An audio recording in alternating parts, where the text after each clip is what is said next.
Bismillahirrahmanirrahim.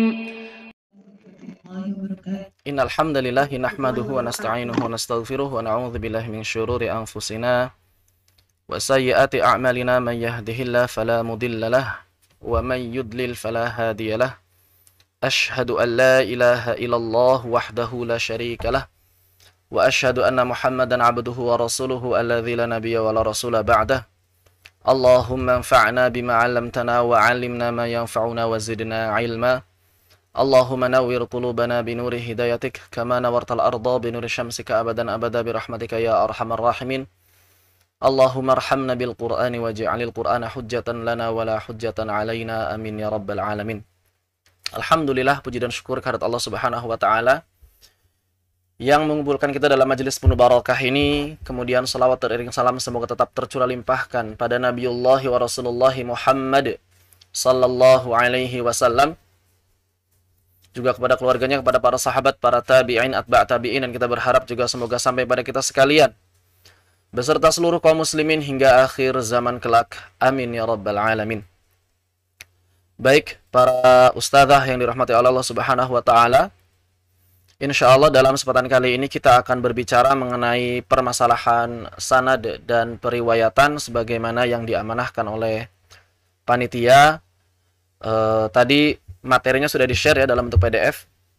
Jadi kalau di sini agak kurang jelas bisa sambil dilihat PDF-nya sehingga bisa lebih jelas insyaallah. Dan sebetulnya masalah ini sudah sering kami sampaikan dalam daurah-daurah. Bahkan dalam beberapa daurah kami mengkhususkan permasalahan atau pembahasan dalam masalah sanad dan periwayatan. Dan memang kalau pernah melihat rekaman di YouTube ya, rekaman kami di YouTube itu durasinya memang sangat panjang ya, durasinya memang sangat panjang, dan akan tetapi mudah-mudahan tetap bisa tersampaikan dalam kesempatan kali ini walaupun memang materinya agak cukup panjang, dan semoga para pendengar sekalian tidak bosan menyimak kami. Baik, ikhwah fillah syadakumullah, kita akan mengawali pembahasan dengan apa itu sanad, ma'nal isnad. Apa itu sanad?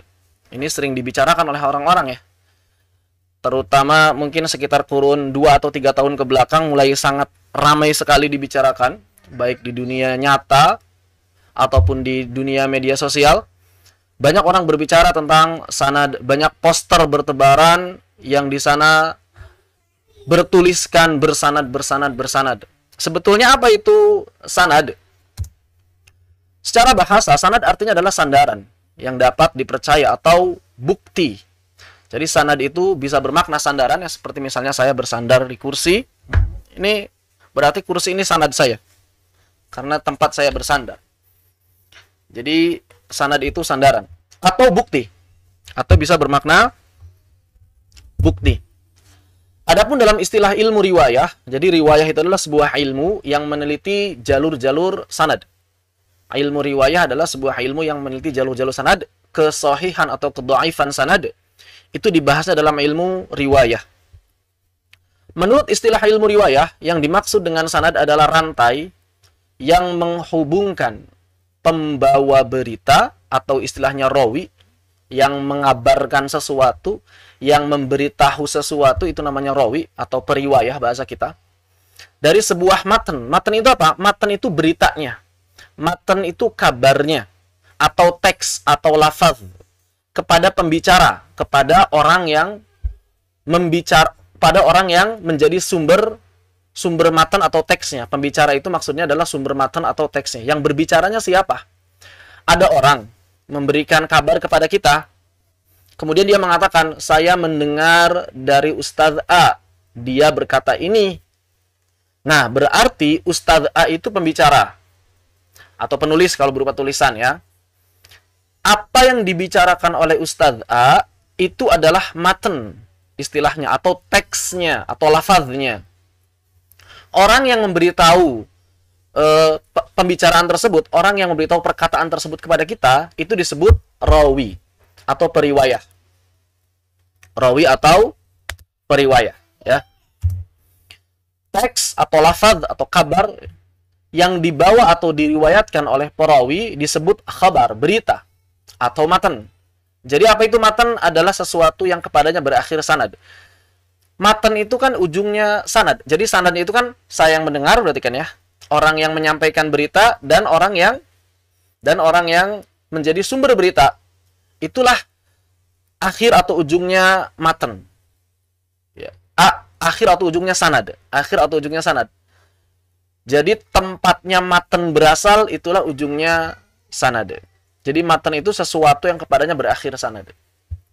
Nanti ada bagan, mudah-mudahan bisa lebih paham. Matan kabar yang disampaikan orang kepada kita ya bisa berupa kitab-kitab yang tebal atau kitab-kitab yang kecil. Kalau kitab yang tebal misalnya ada kitab Al-Qur'an, ada hadis, akidah atau fiqih. Dapat juga berupa syair. Bisa syair seperti apa? Muqaddimah Jazariyah, Tufatul Atfal, Hidayatus Sibyan, Qasidah Khataniyah, atau misalnya Qasidah Nuniyah, Sakhawi, dan lain sebagainya. Ya. Seperti manzumah ilmiah yang disusun oleh para ulama. Seperti yang tadi telah disebutkan contohnya. Jazariyah, Tufatul Atfal, dan lain sebagainya. Atau bisa matan-matan hadis, ya, matan-matan hadis yang berupa satuan, bukan berupa kitab. Jadi hadis ini disampaikan kepada kita bisa berupa kitab seperti Sahih Bukhari, Sahih Muslim, Riyadhus Shalihin, Arba'in An-Nawawiyah, atau bisa berupa satuan hadisnya. Nanti ini kalau ingin memperdalam masalah ini bisa belajar ilmu riwayah hadis sebetulnya ya. Untuk memahami apa itu matan dan juga sanad, contohnya begini. Kita diberitahu ada kitab Hidayatus Sibyan. Ada matan yang judulnya Hidayatus Sibyan, berupa kitab atau berupa, lebih tepatnya Hidayatus Sibyan ini berupa nazam, manzumah ilmiah. Apa itu nazam? Nazam itu adalah kitab yang disusun dalam bentuk syair. Nazam, nun, dha, mim. Kalau kitab yang disusun dalam bentuk uraian, bukan syair, kitab biasa, uraian, maka diistilahkan dengan nathar, nun, tha, ra. Jadi kalau yang berbentuk syair disebut nazam, nun, dha, mim. Kalau yang berbentuk uraian, kitab yang berbentuk uraian disebut dengan nathar, nun, tha, ra. Misal, kita sekarang mendapat kabar ada kitab yang judulnya Hidayatus Sibyan. Disusun oleh siapa? Katanya disusun oleh Allamah Sa'id Ibni Sa'ad Nabhan Al-Hadrami rahimahullahu ta'ala. Misalnya, para hadirin sekalian, saya kasih tahu deh ya. Ada kitab tajwid loh yang cukup bagus, judulnya Hidayatus Sibyan. Misalnya mana ya? Kalau nggak salah dulu pernah dicetak buat sendiri.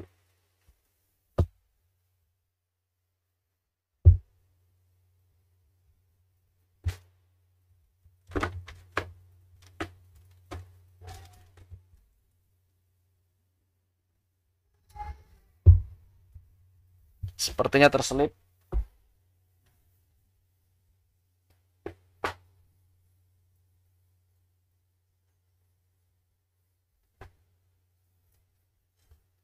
Ya, pokoknya ada matan yang judulnya Hidayatus Sibyan ya, begitu ya. Sementara nggak ketemu. Terus diotak-atik dulu.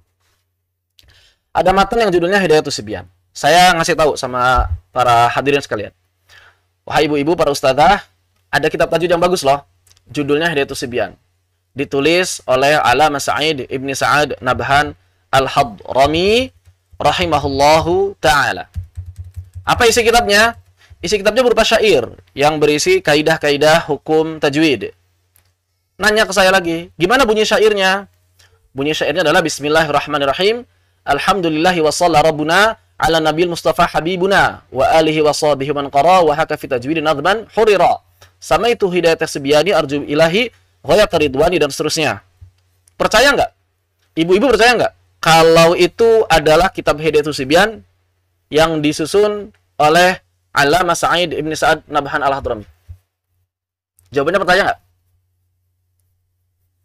Jadi ibu-ibu sekarang kan dikasih tahu oleh saya ya, oleh Laili Al-Fadli, bahwa kitab tersebut judulnya Hidayatus Sibyan yang tadi saya bacakan syairnya dan disusun oleh Allamah Sa'id Ibni Sa'ad Nabhan Al-Hadrami. Kalau percaya, kenapa percaya? Apa standarnya yang bisa bikin percaya? Kalau tidak percaya, kenapa tidak percaya? Apa standarnya yang bikin tidak percaya? Maka saya adalah perawi. Dalam keadaan seperti ini, saya adalah perawi. Matanya Hidayatus Sibyan. Sumber matanya atau orang yang berbicara, orang yang menulis adalah Alamah Sa'ad ibn Sa'ad Naban Al-Hadrami. Pertanyaannya, yakin tidak kalau saya benar-benar menyampaikan Hidayatus Sibyan dan benar-benar Hidayatus Sibyan yang ditulis oleh Alamah Sa'id ibn Sa'ad Naban Al-Hadrami tanpa ada perubahan sedikit pun? Bener gitu, kayak gitu lafadznya? Pernah nggak ada yang bertanya seperti itu ketika ada ustadz atau syekh menyampaikan matan? Bener gitu seperti itu lafadznya? Tidak ada yang berubahkah? Maka saya jawab, insya Allah tepat. Kenapa? Karena saya bisa mempertanggungjawabkan. Kenapa? Kenapa saya kok bisa yakin seperti itu? Karena saya pernah menghadiri majelis Hidayatus Sibyan. Karena saya pernah menghadiri majelis Hidayatus Sibyan dari beberapa orang syekh. Misalnya, kalau di sini misalnya Syekh Taufik Domrah, atau Syekh Jamal, atau Syekh Ghathani secara ijazatan. Ya. Saya pernah menghadiri majelis Hidayatus Sibyan dari beberapa seorang syekh, di antaranya adalah mereka. Begitu. Ya. Kemudian, memangnya siapa mereka? Memangnya siapa mereka? Dan kenapa mereka bisa dipercaya dalam masalah Hidayatus Sibyan? Karena mereka adalah murid dari Asy-Syaikh Yasin Al-Fadani. Karena mereka adalah murid dari Asy-Syaikh Yasin Al-Fadani. Dan mereka orang jujur, orang yang terpercaya, thiqah. Mereka adalah ulama qiraat. Taib. Siapa memangnya Syekh Yasin Al-Fadani? Beliau adalah ulama ahli riwayah. Beliau adalah ulama ahli riwayah dan sangat terkenal di kalangan orang-orang yang sering meneliti ilmu riwayah. Terus apa hubungannya dengan Hidayatus Sibyan? Karena beliau adalah murid langsung dari Alamah Sa'id ibn Sa'ad Nabhan yang menulis kitab Hidayatus Sibyan. Matanya Hidayatus Sibyan. Terus yang disebut sanad mana? Yang disebut sanad adalah rantai dari mulai Laili Al-Fadli, kemudian Syekh Taufik Domrah, Syekh Ghathani, dan Syekh Yasin Al-Fadli sampai kepada penulisnya. Jadi sanad itu adalah rantai ini. Ini namanya sanad. Ini namanya sanad. Dipahami? Ini namanya sanad. Ini namanya sanad. Sanad adalah sesuatu yang berakhir kepadanya matan. Disinilah matan. Berarti sanad itu akhirnya di sini. Awalnya di mana? Di sini. Karena inilah orang yang menyampaikan pada ibu-ibu. Di sini berarti kalau ditulis satu lagi di sini kotak, ibu-ibu berarti ya, yang hadir di majelis bincang santai. Ibu-ibu yang hadir di majelis bincang santai. Nah, berarti ibu-ibu sekarang sudah bersanad nih. Sudah bersanad kitab Hidayatus Sibyan. Tapi baru 3 bait yang dibacakan. Sudah bersanad 3 bait yang dibacakan. Apa tadi bunyinya? Nggak hafal. Kalau nggak hafal berarti periwayatannya lemah. Riwayatnya lemah. Hadisnya atau sanadnya menjadi dhaif. Walaupun benar ibu-ibu telah hadir di sini, walaupun benar ibu-ibu telah mendengar dari saya, akan tetapi karena tidak bisa menjaga lafaz, maka sanadnya menjadi dhaif. Maka sanadnya menjadi dhaif. Begitupun kalau terdapat cacat pada Laili Al-Fadli, misalnya Laili Al-Fadli ini orangnya fasik, wal'iyadzubillah, atau suka bohong, atau nggak bisa menjaga lafaz, maka apapun yang disampaikan oleh Laili Al-Fadli, baik ngakunya punya kitab, punya sanad Hidayatus Sibyan atau tidak, maka tidak diterima. Kenapa? Karena sanadnya menjadi lemah dengan sendirinya, disebabkan kehadiran atau disebabkan sifat dan karakteristik yang buruk yang ada pada diri Laili Al-Fadli. Tapi, kalau seorang Laili Al-Fadli ini orang yang jujur, amin. Kalau juga dia orang yang thiqah, terpercaya, amin. Maka sanadnya menjadi sahih. Walaupun si Laili Al-Fadli ini benar-benar belajar kepada Syekh Taufik Domrah, Syekh Ghathani, tapi kalau si Laili Al-Fadli ini orang yang gemar berdusta, maka sanadnya menjadi tidak sahih.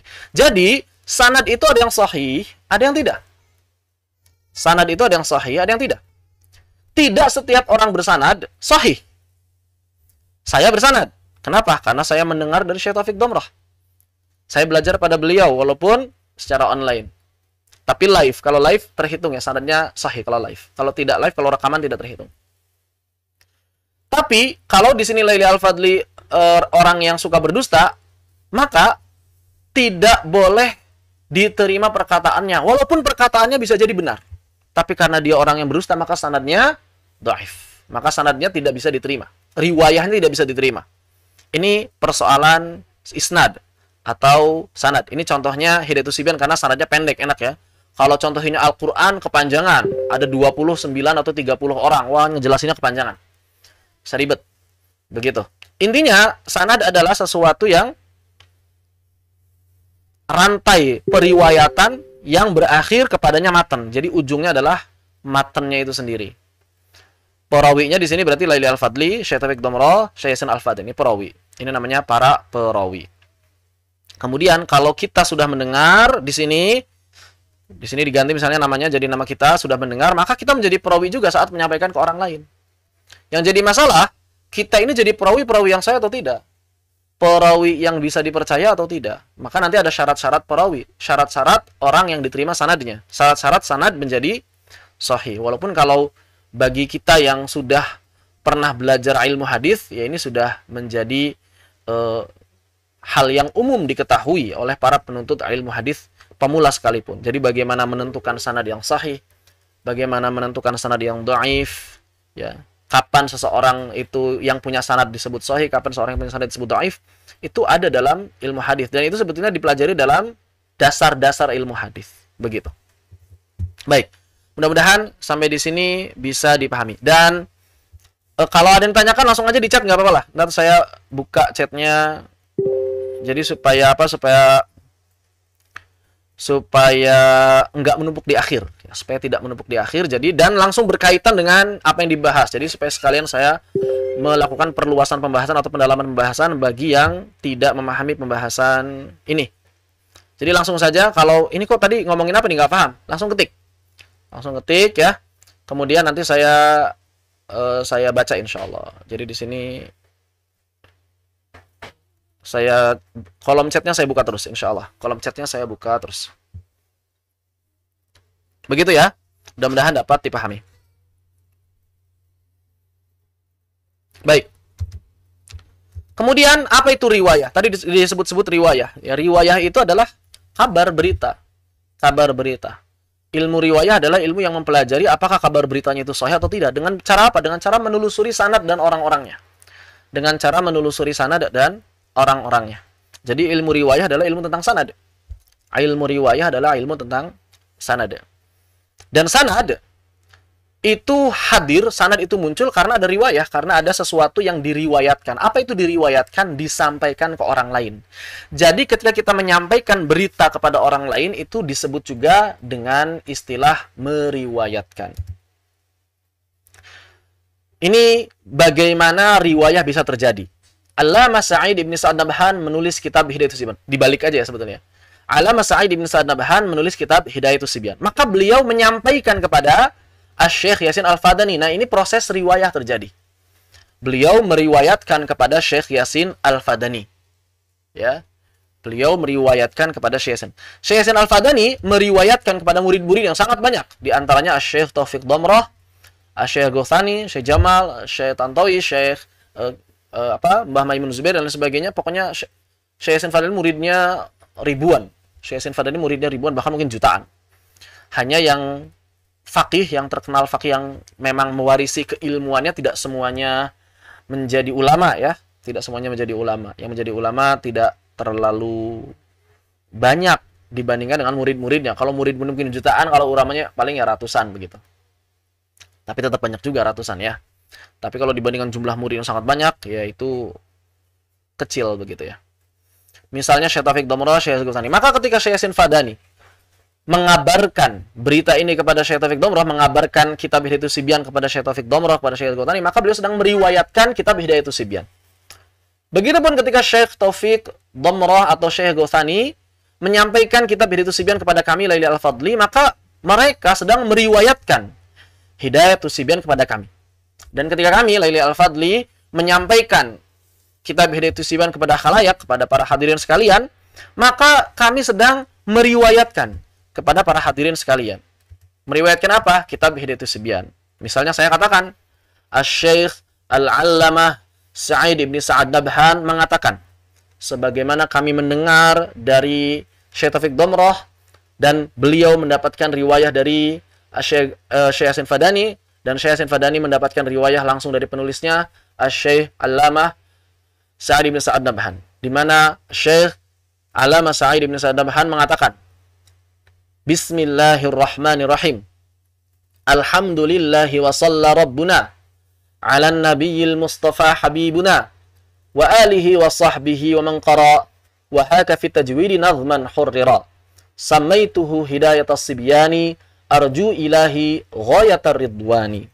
Maka orang yang hadir hari ini dan mendengar langsung dari kami sudah bersanad Hidayatus Sibyan, tapi baru 3 bait saja. Ditambah Bismillahirrahmanirrahim. Bismillahirrahmanirrahim. Kemudian bait pertama, Alhamdulillahi wa shalla rabbuna ala nabil mustafa habibuna. Bait kedua, wa alihi wa sahbihi wa man qara wa haka fi tajwidi nazman hurrira. Bait ketiga, samaituhu hidayatas sibyani arju ilahi ghayatar ridwani. Sudah bersanad. Gampang kan dapat sanad? Gampang. Sudah bersanad semuanya. Yang jadi masalah, sanadnya hadirin sekalian ini bisa sahih, bisa dhaif ketika akan menyampaikan ke orang lain. Tergantung kualitas dan tergantung hal-hal lain yang berhubungan dengan semua itu. Baik.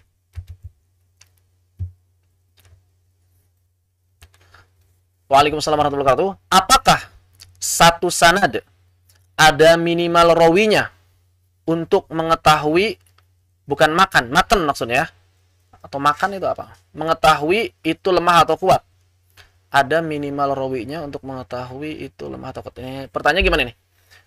Apakah satu sanad ada minimal rawinya untuk mengetahui sanad tersebut lemah atau kuat? Jadi begini. Ketika kita menerima riwayah, maka yang harus pertama kali dicek adalah keadaan orang yang menerima kita, orang yang menyampaikan riwayat tersebut kepada kita. Orang pertamanya dulu yang dicek. Kalau dia adalah orang yang terpercaya, orang yang thiqah, enggak mungkin bohong, maka berarti beritanya kemungkinan besar benar. Belum pasti benar, kemungkinan besar benar. Kalau orang yang mengabarkan kepada kita adalah orang yang terpercaya, dhabit, bisa menjaga lafaz, orang yang bertakwa, orang yang bisa menjaga lisan, orang yang bisa menjaga diri dan keluarganya dari hal-hal yang syubhat, hal-hal yang makruh, hal-hal yang haram apalagi, maka diterima. Perkataannya, kabarnya, beritanya diterima. Dan beritanya ini dapat kita katakan kemungkinan besar benar. Tapi apakah sudah pasti benar? Belum tentu. Kenapa? Dicek dulu. Antum dapatnya dari siapa berita ini? Matan ini dari siapa? Matan ini dari siapa? Maka kalau dia mengabarkan, saya mendengarnya dari fulan. Kalau fulannya juga orang yang terpercaya, orang yang takwa, yang bisa menjaga diri dan keluarganya, maka berarti semakin besar kemungkinan benarnya. Misalnya begini ya. Misalnya Laili Al-Fadli menyampaikan pada ibu-ibu. Kemudian ngecek nih, si Laili ini orang yang thiqah enggak? Ternyata setelah dicek, alhamdulillah, terpercaya, bisa dipegang omongannya. Ditanya, ya Laili Al-Fadli, dapat dari mana berita tentang Hidayatus Sibyan? Maka Lailinya mengatakan, si Laili Al-Fadli mengatakan, saya dapat dari Syekh Taufik Domroh di antaranya, dan juga Syekh Yahya Gautsani, bahkan banyak selain mereka. Dicek Syekh Taufik Domrohnya, Syekh Yahya Gautsaninya dicek. Oh, ternyata Syekh Taufik Domroh orang terpercaya juga. Syekh Yahya Gautsani orang terpercaya juga. Maka kemungkinan berita yang dibawa oleh Laili Al-Fadli kemungkinan besar benar, dan kemungkinannya semakin besar, kemungkinan kebenarannya semakin besar. Dicek lagi, Syekh Taufik Domroh bilang nggak dapatnya dari siapa? Bilang. Maka dijawab Syekh Laili Al-Fadli, bilang dari siapa? Dari Syekh Yasin Fadani. Maka dicek lagi Syekh Yasin Fadaninya. Syekh Yasin Fadaninya orang yang terpercaya tidak? Bisa dipegang omongannya nggak? Ternyata setelah dicek, Masya Allah, ini orang yang terpercaya juga. Orang yang bisa dipegang juga omongannya. Terus kita cek, Syekh Yasin Fadani bilang nggak ke Syekh Taufik Domroh, dapat matanya dari siapa? Langsung dari penulisnya, kata beliau, Allamah Sa'id Ibni Sa'ad Nabhan. Wah, kalau begitu berarti berita yang disampaikan Laili Al-Fadli 90% benar, atau bisa dikatakan sahih. Udah di atas 90% kemungkinannya, maka sahih. Jadi kalau riwayah kemungkinan benarnya di atas 90% itu dikatakan sahih. sudah dikatakan sahih. Ya. Kenapa tidak 100%? Karena yang 100% hanya Al-Qur'an. Karena yang 100% hanya Al-Qur'an dan hadis mutawatir. Kecuali kalau sudah mutawatir. Mutawatir itu yang bilangnya bukan cuma Laili Al-Fadli tentang kitab Hidayatus Sibyan. Ada Laili Al-Fadli, ada Muhammad, ada Ahmad, ada Ali, ada Hudzaifah, ada Ibrahim, ada Adam. Banyak ya, sudah berarti 90%-nya bertambah menjadi 100% bahwa itu benar-benar kitab Hidayatus Sibyan Alamah Sa'id Ibni Sa'ad Nabhan. Berarti kitab Hidayatus Sibyan itu benar-benar pure dari Syekh Sa'id Nabhan dan tanpa ada perubahan. 90%. Kemudian kalau ada orang lain yang lebih terpercaya, lebih pinter, lebih bertakwa daripada Laili Al-Fadli menyampaikan kitab yang sama, menyampaikan pada kita. Misalnya jalurnya sama dari sini, terus kemudian menyampaikan pada kita. Kok kitabnya ada yang beda sih lafadznya dengan yang disampaikan Laili Al-Fadli? Maka status sanad Laili Al-Fadli turun. Yang asalnya 90 bisa menjadi 75. Atau bahkan 50%. Kalau 50% ke bawah itu namanya dhaif. Hadis yang kemungkinan benarnya 50% sampai ke bawah itu dhaif. Ya. Sudah tidak bisa diamalkan. Riwayah yang kemungkinan kebenarannya 50% ke bawah itu dhaif, tidak bisa diamalkan. Karena ada orang yang lebih bertakwa menyampaikan lafaz yang berbeda, maka status sanad Laili Al-Fadli menjadi lemah. Melemah. Bisa 75, bisa 50%. Tergantung nanti hal-hal lain yang berhubungan dengan hal tersebut. Jadi seperti itu ya. Cara mengecek riwayah itu. Jadi dilihat siapa orangnya. Setiap sanad ya orangnya beda-beda. Ya. Setiap riwayat orangnya beda-beda. Setiap riwayat orangnya beda-beda. Apakah syarat qiraah dengan syarat hadis sama? Kalau dari sisi perawi syaratnya sama, nanti akan disebutkan. Tapi kalau cara meriwayatkannya ada sedikit perbedaan antara qiraah dengan hadis. Begitu. Apakah matan yang diucapkan perawi harus sama persis? Sama persis, nggak boleh diubah. Kalau diubah namanya tashif. Ya. Kalau diubah namanya tahrif atau tashif. Tidak boleh berubah. Tidak boleh seseorang perawi mengubah apa yang didengar oleh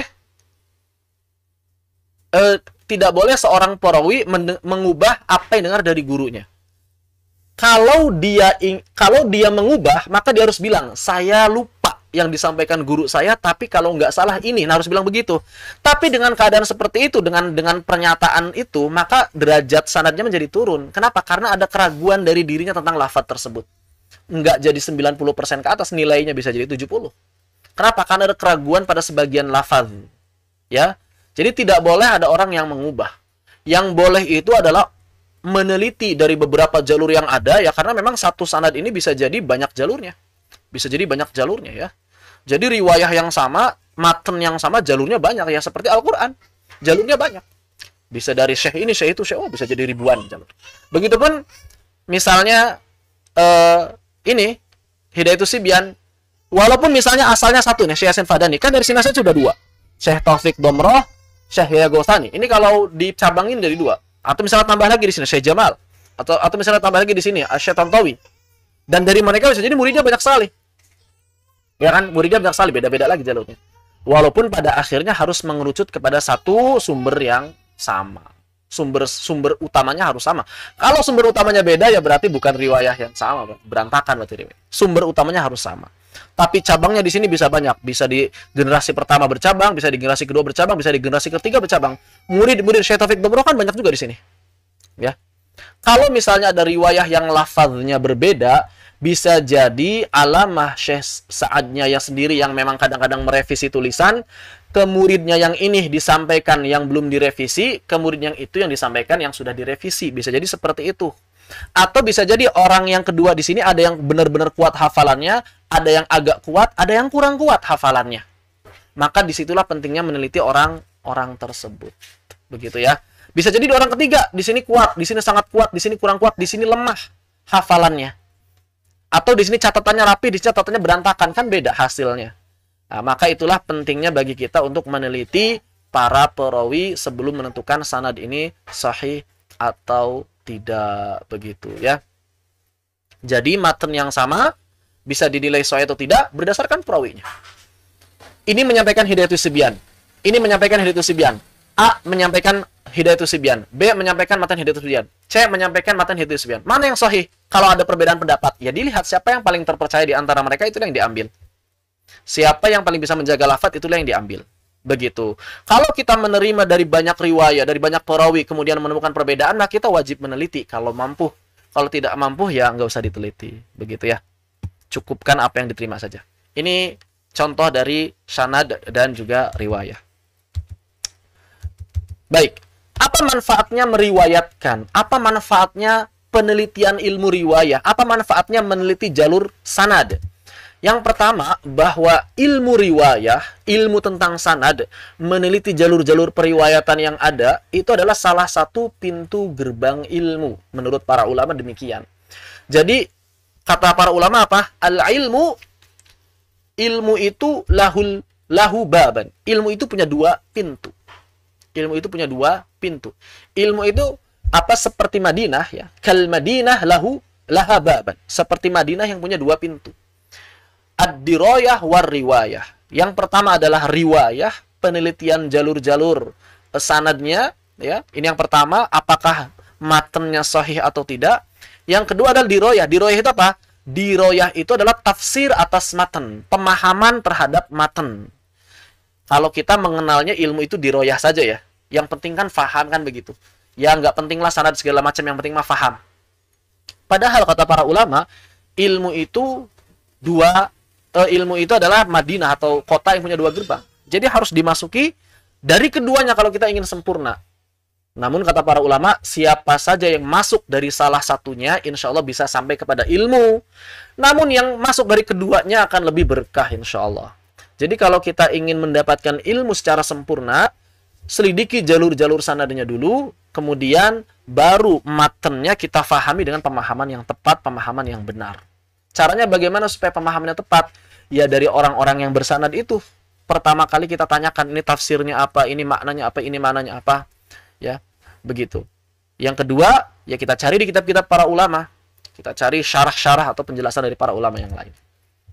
Yang kedua, kenapa penting meneliti jalur riwayah dan juga sanad?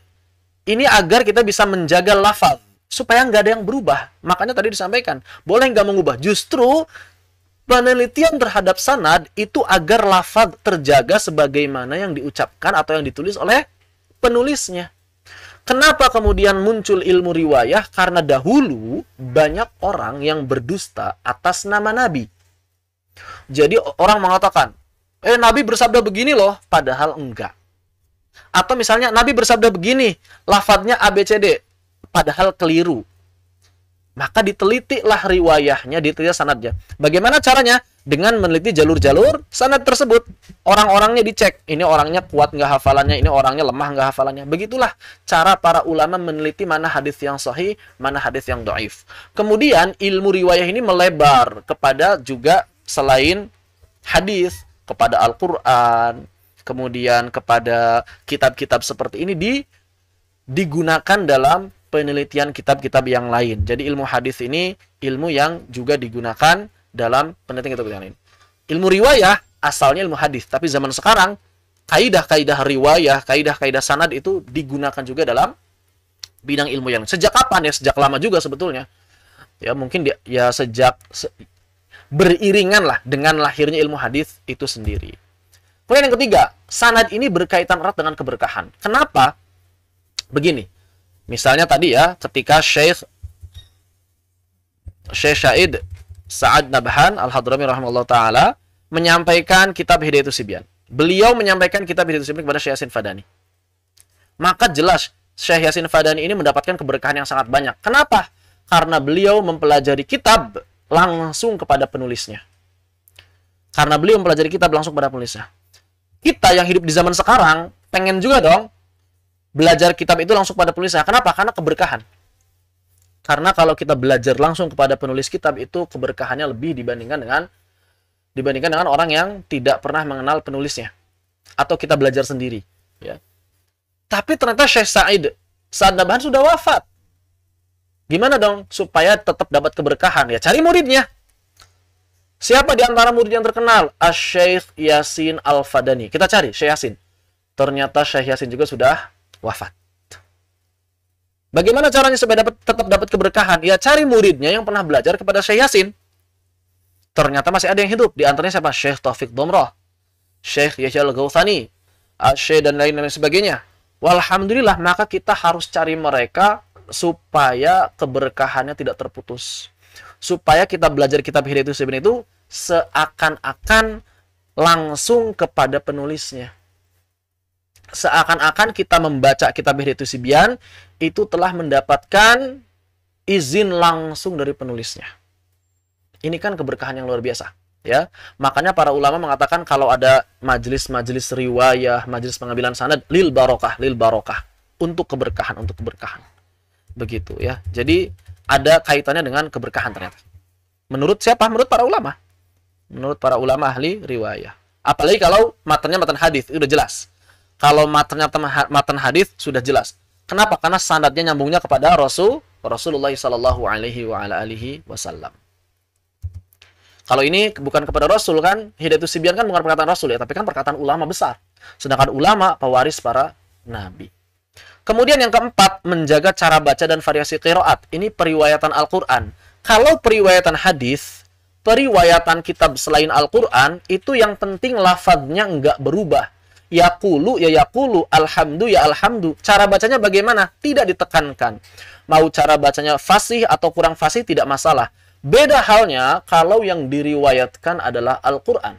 Selain menjaga lafaz, juga menjaga cara baca lafaz yang fasihnya seperti apa. Ghairil maghdubi alaihim waladdallin. Ini lafaznya. Tapi kan cara bacanya begitu. Ternyata waladdallin harus dibaca 6 harakat. Nah, dalam Al-Quran seperti itu. Dalam hadis bagaimana? Tidak. Maka dari itu, pentingnya menjaga sanad dalam Al-Quran. Ini kan kita sedang membicarakan persoalan sanad Al-Quran ya, nanti mengerucutnya ke sana. Jadi kenapa mesti kita meneliti jalur sanad dan periwayatan Al-Quran agar kita bisa mengetahui cara baca yang paling tepat, yang paling sesuai dengan apa yang diamalkan Nabi itu yang mana? Begitu. Kemudian, mencari jalur-jalur riwayah, meneliti ilmu sanad dan lain sebagainya, itu adalah sunnahnya para ulama salaf dan khalaf. Jadi kebiasaan, sunnah di sini maksudnya adalah kebiasaan. Kebiasaan para ulama salaf dan juga khalaf. Apa itu maksudnya ulama salaf? Apa maksudnya ulama khalaf? Jadi ulama salaf dan ulama khalaf ini adalah sebuah istilah yang digunakan oleh para ulama untuk memisahkan dua generasi. Siapa yang disebut ulama salaf? Ulama salaf adalah para ulama yang hidup sebelum zamannya Imam Ahmad bin Hanbal. Jadi batasnya itu Imam Ahmad bin Hanbal. Walaupun ada juga sebagian ulama yang lain yang menjadikan batasnya Al-Imam Asy-Syafi'i. Sebelum Imam Asy-Syafi'i disebut salaf. Setelah Imam Asy-Syafi'i atau setelah Imam Ahmad disebut generasi khalaf. Ada generasi salaf, ada generasi khalaf. Ustadz zaman sekarang bukan ustadz salaf. Ustadz salaf itu ustadz zaman dulu artinya. Salaf itu apa sih artinya? Zaman dulu. Makanya kadang-kadang agak greget ya sama orang-orang yang baru hijrah kemudian bilang nyari ikhwan salaf. Ikhwan zaman dulu berarti dong. Apa maksudnya nyari ikhwan salaf? Ini penggunaan yang tidak tepat. Ya ini gara-gara terlalu semangat tapi nggak diiringi ilmu. Ya, nyari ikhwan salaf, nyari pengajar salaf. Pengajar salaf ya berarti zaman dulu ya. Imam Asy-Syafi'i itu namanya pengajar salaf. Pengajar zaman dulu. Nyari guru Al-Quran salaf ya berarti cari guru Al-Quran zaman dulu artinya tuh. Ya. Ini tidak tepat penggunaan istilah ini. Penggunaan istilah ini tidak tepat dan jangan dipopulerkan karena keliru, secara bahasa keliru, secara istilah keliru, begitu. Ya, ulama salaf itu siapa? Generasi salaf adalah generasi yang lahir dan wafat sebelum zamannya Imam Asy-Syafi'i. Itu namanya ulama salaf, generasi salaf. Jadi kalau ada orang nyari ikhwan salaf berarti nyari ikhwan sebelum zamannya Imam Asy-Syafi'i. Masya Allah, ya. Setelah zamannya Imam Asy-Syafi'i maka dia disebut generasi khalaf. Ya sampai sekitar tahun 1000 Hijriyah. Sampai tahun 1000 atau 1200 Hijriyah. 1000 atau 1200 Hijriyah sampai sekarang itu dikenal dengan istilah ulama kontemporer, generasi kontemporer, generasi mutaakhirin istilahnya ya, generasi kontemporer. Jadi ada salaf, ada khalaf, ada mutaakhirin. Ini penting. Dan sunnahnya para ulama salaf dan khalaf zaman dulu itu ternyata mereka gemar sekali meneliti riwayah, ngambil sanad kepada para ulama. Dan kisah-kisah ini dicatat dalam kitab-kitab hadis banyak sekali. Kemudian yang keenam, ini berkaitan dengan perawinya. Ketika kita sudah menjadi perawi, maka ada karakter yang mesti kita pertahankan agar sanad kita sahih. Oleh karena itu, dengan menjadi perawi berarti kita bisa menjaga diri agar menjaga karakter tersebut supaya sanad kita tetap sahih. Dan akhirnya apa? Akhirnya kita menjadi selalu dekat dengan Allah, karena yang paling utama untuk dijaga dalam kaitannya dengan penjagaan sanad adalah ketakwaan. Makanya para perawi harus menjadi orang-orang yang paling bertakwa. Kenapa? Karena para perawi itu setiap lisannya diperhitungkan. Karena para perawi itu setiap kabarnya diperhitungkan. Kalau dia sudah sekali berdusta, maka selamanya tidak bisa diterima riwayahnya. Orang yang suka berdusta itu nggak diterima riwayah sampai akhirnya, walaupun dia berkata jujur sudah nggak diterima. Ya, ini kaidah ahli hadis. Makanya jangan pernah berdusta. Beda sama orang yang maksiat selain berbohong, misalnya membunuh, mabok-mabokan. Kalau dia tobat, maka diterima selama dia jujur. Tapi kalau belum tobat, nggak diterima. Kalau belum tobat, tidak diterima riwayahnya. Tapi kalau dia sudah bertobat dari maksiatnya, maka diterima riwayahnya. Beda dengan orang yang suka berdusta. Orang yang suka berdusta itu nggak diterima riwayahnya selamanya. Karena kita nggak bisa membedakan taubatnya ini dusta atau enggak sebenarnya. Ya, makanya sudah para ulama sudah sepakat, orang yang beberapa atau ditemukan benar-benar jelas berdusta, maka selamanya tidak diterima riwayah. Sanadnya pokoknya dhaif selamanya, abadan abada. Begitu.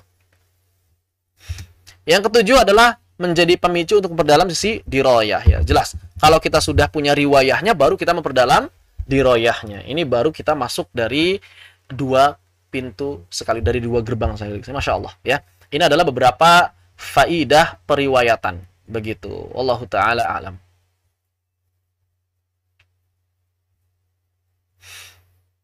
Bolehkah share 3 baris Hidayatus Sibyan itu beserta artinya? Waalaikumsalam warahmatullahi wabarakatuh. Kalau mau silahkan masuk ke telegramnya online Tajwid. Ini Hidayatus Sibyan sedang didaurahkan secara online. Kalau mau ikut dipersilahkan.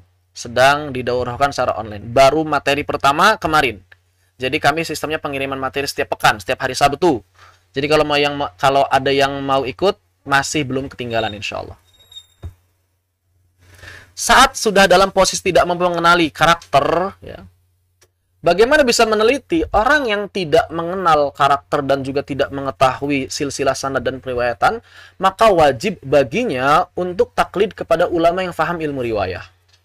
Maka wajib baginya untuk taklid kepada ulama yang faham ilmu riwayah. Caranya bagaimana? Caranya ikuti penelitian ulama tersebut. Kata ulama ini orang ini terpercaya enggak? Kata ulama ini orang ini terpercaya atau tidak? Begitu ya. Jadi cukup ikuti perkataan ulama, apakah orang ini terpercaya, apakah orang ini tidak terpercaya. Cukup ikuti para ulama saja. Begitu. Kecuali kalau memang sudah tampak jelas dalam diri kita, wih ini orangnya nggak bisa jaga ketakwaan. Ya udah, jelas otomatis tidak terpercaya. Begitu ya. Kalau misalnya ada orang yang mengaku bersanad, kemudian kita tidak tahu apakah sanadnya sahih atau tidak, maka husnuzon. Ini pertama.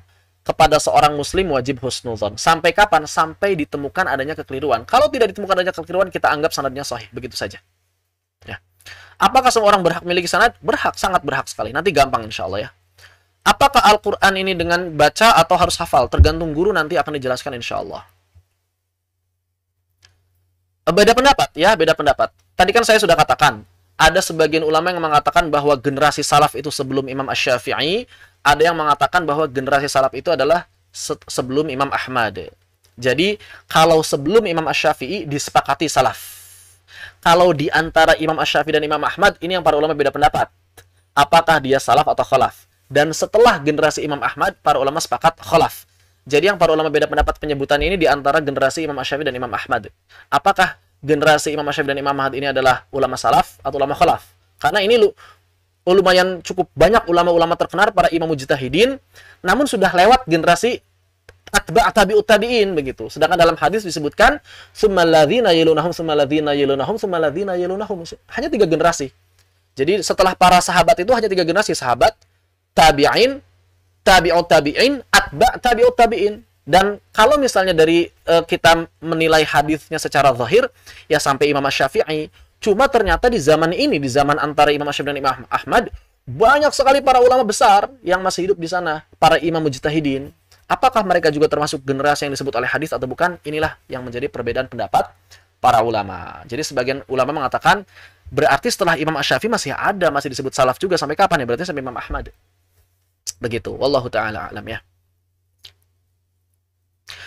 Berarti kalau 1-2 perawi jika sudah dapat dipercaya berarti sahih. Insyaallah sahih ya. Insyaallah sahih. Begitu. Tapi kalau afdolnya kita tahu sampai ujungnya. Hanya saja memang begini. Seperti misalnya kasus tadi, kasus Hidayatus Sibyan ya. Misalnya kasus Hidayatus Sibyan. Bagi orang yang meneliti ilmu riwayah, nama Syekh Yasin Fadani, Syekh Taufik Domroh, Syekh Yahya Gautsani ini sudah otomatis pasti sahih riwayahnya. Ya. Jadi sudah nggak perlu diteliti. Kenapa? Karena mereka sudah disepakati kesahihan oleh para ulama. Yang jadi masalah ini si Laili Al-Fadlinya nih. Si Laili Al-Fadlinya ini sahih atau enggak? Karena belum ada di kitab nama Laili Al-Fadli. Di kitab-kitab para ulama ahli riwayah belum ada nama kitab Laili Al-Fadli. Maka tugas kita cuma meneliti dia aja. Jadi tugas kita sekarang hanya meneliti si Laili Al-Fadlinya saja. Kenapa? Karena orang di atas yang diakui Laili Al-Fadli berada di atasnya ini sudah otomatis sahih. Kalau si Laili Al-Fadli ini terpercaya, berarti dia benar belajar kepada orang-orang ini. Kalau dia enggak terpercaya, berarti kan dusta belajar kepada orang-orang ini. Maka nggak perlu didengarkan. Tapi kalau dia terpercaya, oh berarti benar. Kalau sudah benar di sini, ya di sini pasti benar. Kalau sudah benar di sini, sudah pasti benar juga ke sini. Kenapa? Karena mereka orang yang sudah terpercaya secara ijma oleh para ulama. Jadi cukup orang yang tidak diketahui saja yang kita teliti. Begitupun sanad Al-Quran. Kalau kita sudah sampai pada nama ulama-ulama terkenal, seperti misalnya Asy-Syaikh Al-Fadili Ibni Abi Lailah, wah sudah otomatis. Kalau sudah ketemu nama Syekh Al-Fadili Ibni Abi Lailah, ke atasnya udah benar. Atau misalnya Syekh Al-Halwani, oh sudah otomatis, ke atasnya pasti benar.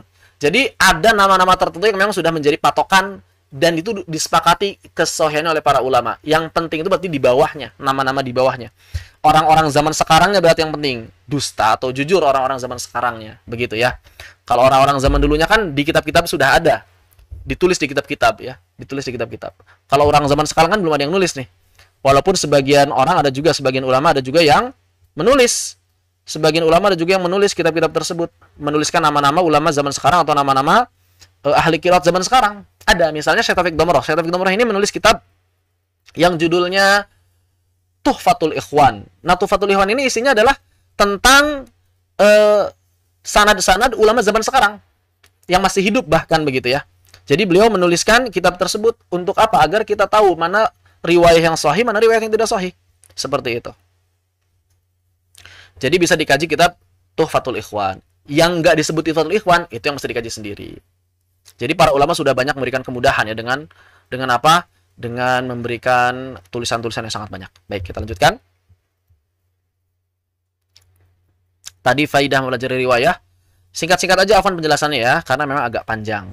Kemudian, apa manfaatnya sanad dalam tajwid dan qiraat? Nah, kita baru masuk ke masalah tajwid sama qiraatnya. Ahammiyatul isnadi fit tajwid. Ahammiyah itu artinya urgensi, pentingnya al-isnad itu sanad fit tajwid dalam ilmu tajwid. Ketahuilah, yang penting nih, harus dicatat mulai dari sekarang nih, harus pakai bold ya. Bahwa ilmu tajwid itu bersandar kepada riwayat-riwayat yang datang dari para ulama dengan sanad mereka sampai kepada Rasulullah Muhammad Sallallahu alaihi wasallam. Maksudnya bagaimana? Maksudnya begini. Kalau ada orang yang berkata cara bacanya begini loh Al-Quran itu, cara bacanya begitu loh Al-Quran itu, maka kalau kita ingin tahu kebenarannya, tinggal ditanya aja, dapat dari mana cara baca itu? Ya, saya lihat di buku, saya dengar dari Facebook, itu tidak diterima perkataan seperti itu. Harus dari riwayah. Guru kamu siapa yang mengajarkan itu? Gurunya dari siapa? Dari gurunya lagi. Gurunya dari gurunya lagi. Gurunya dari gurunya lagi. Harus begitu. Kalau nggak begitu, maka tidak diterima perkataannya, maka tidak diterima ajaran cara membacanya. Dipahami ya? Oleh karena itu, pertanyaan kenapa dalam ilmu tajwid dan juga ilmu qiraat, jawaban hakikatnya hanya satu. Hakikat jawaban untuk seluruh pertanyaan kenapa dalam ilmu tajwid dan juga qiraat, hakikatnya hanya ada satu jawaban. Karena riwayah. Contoh, nun bertemu fa itu ikhfa. Pertanyaannya, kenapa nun bertemu fa dibaca ikhfa? Jawabannya, karena riwayah. Kenapa nun sakinah bertemu huruf-huruf halqa? Hamzah, ha, ain, ha, ghain, kha dibaca izhar. Jawabannya karena riwayah. Kenapa kata iltaqo lamnya diizharkan, sedangkan kata at-taqwa lamnya diidghamkan? Jawabannya karena riwayah. Jadi semua pertanyaan kenapa dalam ilmu tajwid dan juga qiraat karena riwayah. Kenapa? Karena sumber ilmu tajwid itu adalah riwayah. Dari generasi ke generasi. Jadi ada proses mewarisi dan ada proses mewariskan. Makanya kalau kita nggak punya riwayah, terus kita memahami cara baca Al-Quran itu dari siapa? Riwayahnya dari siapa? Makanya penting bagi setiap pembelajar Al-Quran punya riwayah, harus jelas sanadnya. Ya, harus jelas sanadnya. Dari Zaid bin Thabit, juga Ali bin Abi Thalib, juga Abdullah bin Mas'ud, juga Urwah bin Zubair. Mereka mengatakan, apa yang mereka katakan? Al-qira'atu sunnatun muttaba'ah. Al-qira'ah sunnah muttaba'ah. Jadi yang namanya bacaan Al-Quran, cara membaca Al-Quran, itu adalah sunnah muttaba'ah. Apa maksudnya? Nanti ada penjelasannya ya. Sunnah yang mesti diikuti itu maknanya apa? Maka di sini ada penjelasan dari sebagian ulama. Makna sunnah muttaba'ah artinya adalah bacaan Al-Quran hanya bersumber dari riwayah yang sahih yang bersambung sanadnya kepada Nabi sallallahu alaihi wa ala alihi wasallam. Maka kalau kita misalnya membaca ikhfa anfusahum, kenapa cara bacanya begitu? Karena guru saya mengajarkannya begitu. Dari mana gurunya dapat cara baca begitu? Dari gurunya bernama Syekh Fulan. Syekh Fulan dapat dari Syekh Fulan A. Syekh Fulan A dapat dari Syekh Fulan B. Terus harus diteliti sampai Nabi Sallallahu Alaihi Wasallam. Apakah orang-orang ini terpercaya? Silahkan diteliti. Oh, ternyata orang-orang ini sudah terpercaya nih dalam kitab ini. Orang ini sudah terpercaya ahli qiraat. Dalam kitab ini orang ini terpercaya ahli qiraat. Berarti terakhir tinggal orang tersebut terpercaya nggak? Jujur nggak dia ngomong begitu? Kalau dia memang jujur, maka berarti dipercaya omongannya.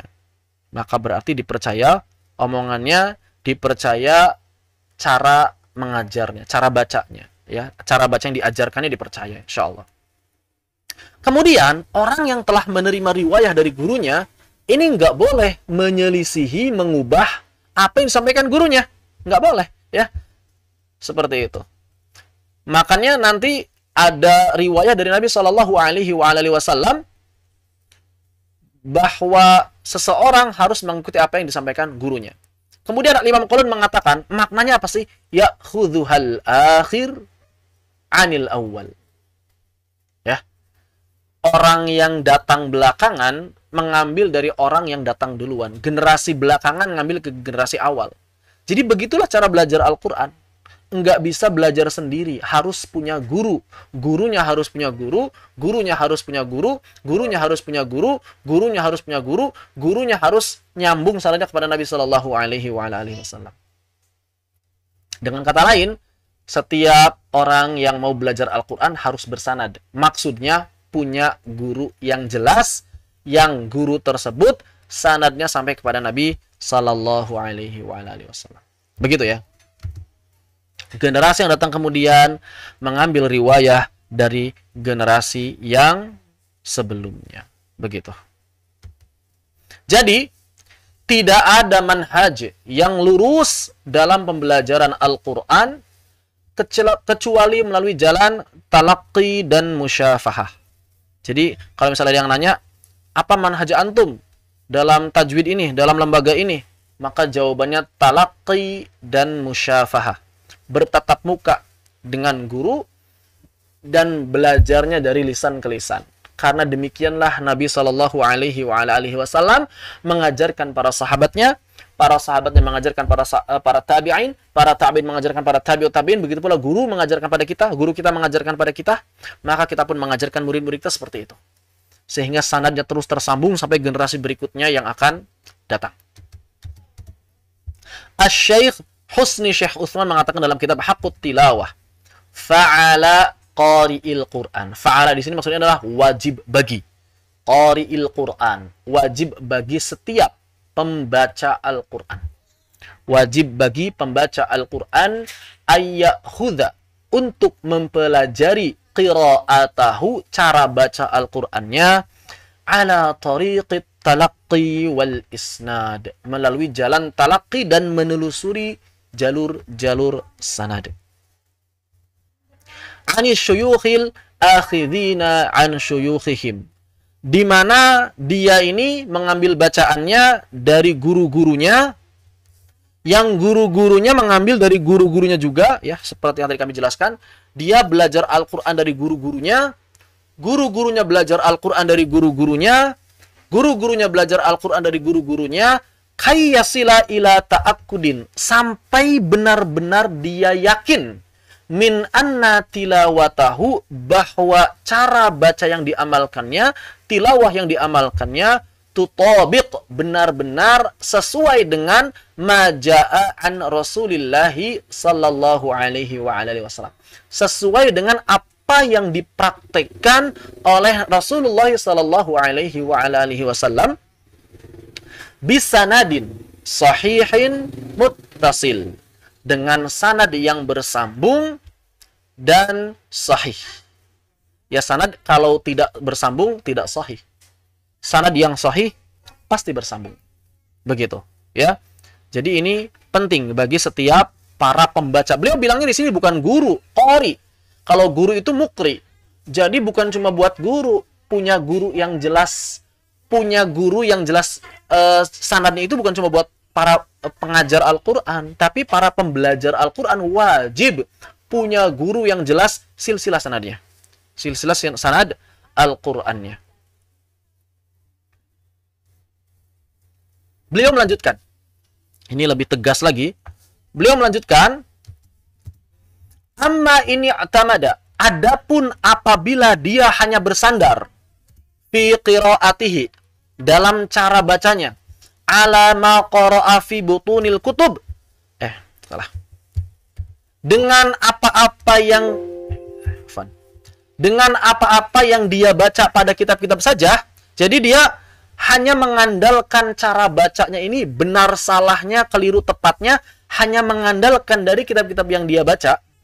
Au taqlidin, atau hanya mengikuti masami'ahu, yang ia dengar, min qurra'il idza'at, dari para qori yang rekamannya tersebar, atau lebih tepatnya dari rekaman-rekaman para qori, fayakuna qad hadama, maka pada saat itu ia telah menghancurkan ahada arkanil qiraah.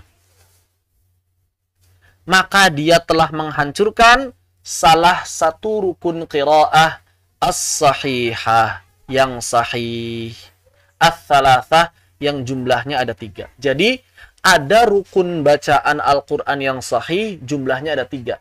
Kalau dia nggak nyari guru yang bersanad, maka telah menghancurkan salah satu rukun tersebut. Memangnya apa sih 3 rukun itu? Nanti ada di sini, insyaallah. Ya. Wa tu'addu qira'atuhu 'inda dzalika min babil kadhibi bi riwayatil Qur'anil Karim.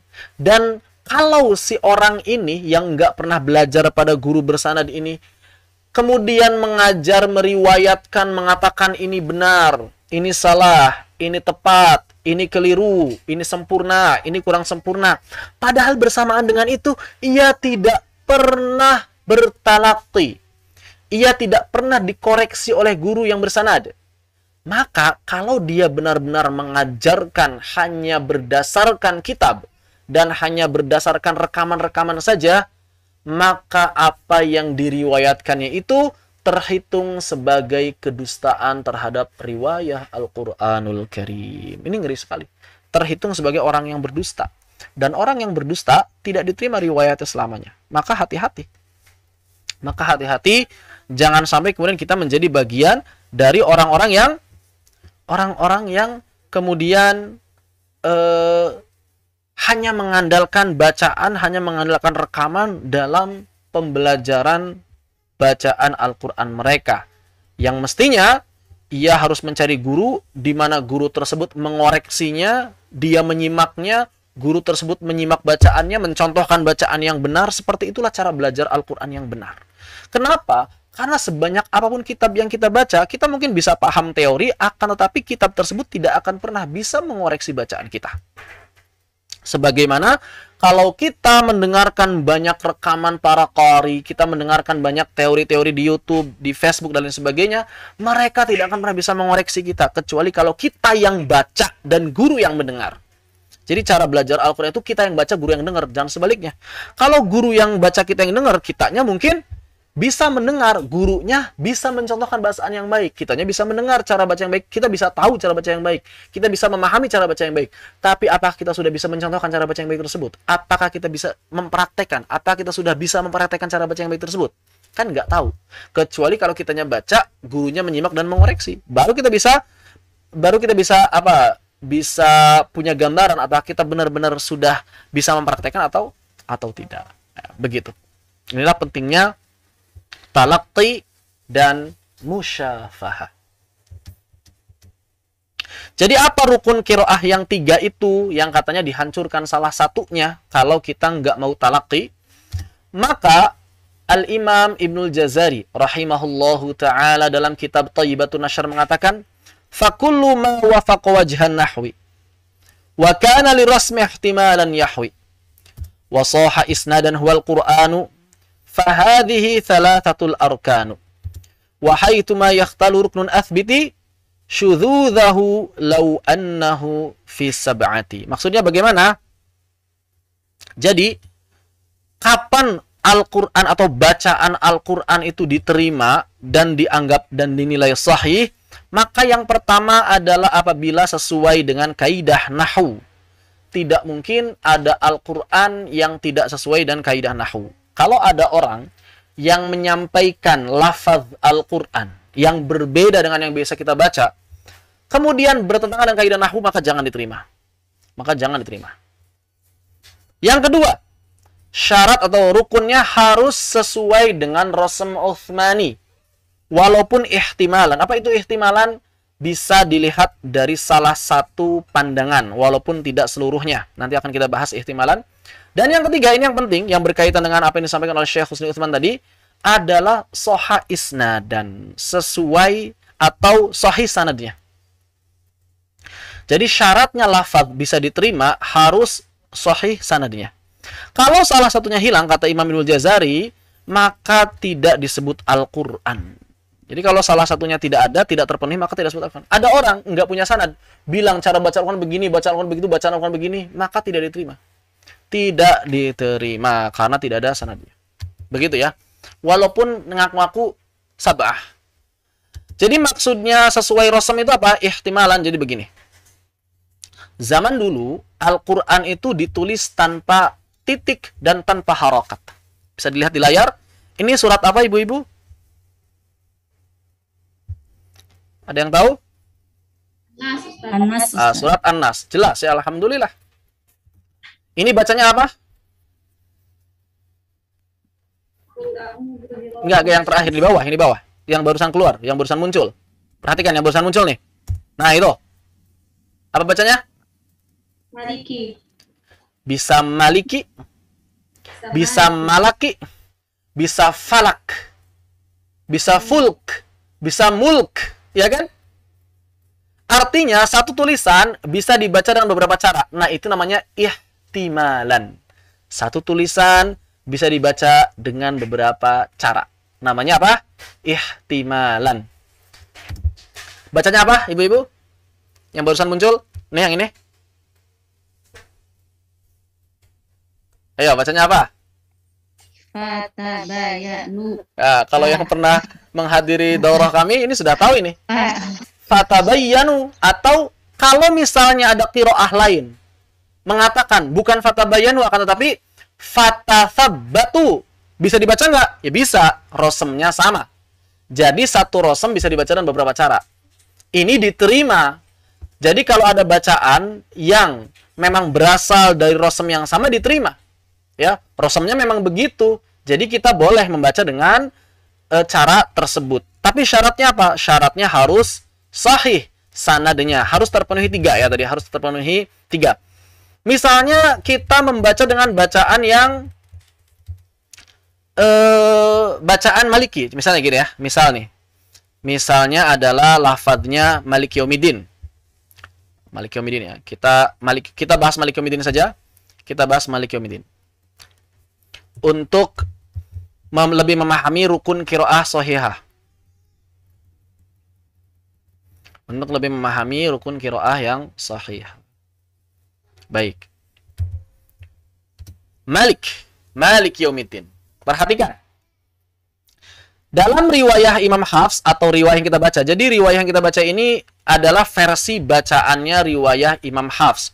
Loh, Al-Quran kok banyak versinya? Iya, Al-Quran itu berversi-versi. Ada berapa versi? Setidaknya ada 20 versi. Setidaknya ada berapa versi? 20 versi. Setiap dari 20 ini, setiap satu riwayah itu ternyata memiliki kurang lebih 1000 jalur periwayatan. Maka berarti 50 jalur periwayatan. Maka berarti dari 20 riwayah, 20 versi riwayah yang sahih, berarti kalau kita total mengandung 1000 jalur periwayatan variasi baca Al-Quran. Jadi variasi baca Al-Quran ada berapa? Ada 1000. Ada 1000 variasi baca Al-Quran. Ini Masya Allah. Dan kita hanya dibebankan untuk membaca ya satu saja. Ngapain juga baca banyak-banyak. Satu saja. Contoh. Maliki Yaumiddin. Ini namanya rosem. Ini namanya apa? Rosem. Ini namanya rosem. Belum ada harokat, belum ada titik. Adapun harokat, ya, mau fathah, fathatain, domatain, kasrotain, ini termasuk titik ya. Ba yang pakai titik. Nah, titiknya ini adalah namanya apa? Ini namanya dobot. Jadi ada rosem, ada dobot. Ini namanya dobot. Dobot to, sebetulnya pakai to. Cuma sebagian orang membaca atau meringankan kata dobot dengan tak, mengganti to dengan tak untuk meringankan. Dobot. Untuk meringankan saja, bukan asli. Dobot, ya font, tulisannya nggak jelas. Saya nulis pakai mouse, ya, kurang jelas. Yang ini rosem. Rosem itu batang tubuh huruf. Rosem itu batang tubuh huruf. Ini dobot. Ini rosem. Baik, kita masuk ke pembahasan rosem. Maliki Yaumiddin. Kita baca panjang atau pendek mimnya? Maliki Yaumiddin kita baca panjang, betul? Dua harakat. Maliki Yaumiddin. Pertanyaannya, rosemnya ada alifnya nggak? Rosemnya tidak ada alifnya. Ada, iya. Mana alifnya? Tidak ada. Ya? Tidak ada. Rosemnya tidak ada alifnya. Terus kok kita bisa-bisanya baca panjang? Berani-beraninya baca panjang. Berarti nggak sesuai rosem dong. Berarti bacaan riwayah Hafs yang kita amalkan tidak sesuai rosem. Padahal tadi disampaikan dalam rukun qiraah sahihah harus sesuai rosem bacaan itu. Kalau nggak sesuai rosem maka tidak diterima. Ingat bahwa yang tadi disampaikan dalam rukun qiraah betul harus sesuai rosem, tapi ihtimalan. Maksudnya apa ihtimalan? Dari sisi yang lain bisa dibaca dengan cara tersebut. Maka kita katakan lafadz mim, lam, dan kaf ini dari sisi yang lain sangat mungkin dibaca Maliki Yaumiddin panjang. Loh, kok bisa? Karena orang-orang Arab sudah terbiasa memang menghilangkan alif dalam kata mereka, dalam tulisan-tulisan mereka. Contoh, dalam bahasa Arab ada kata hadza. Tulisannya begini. Hadza. Tulisannya seperti ini.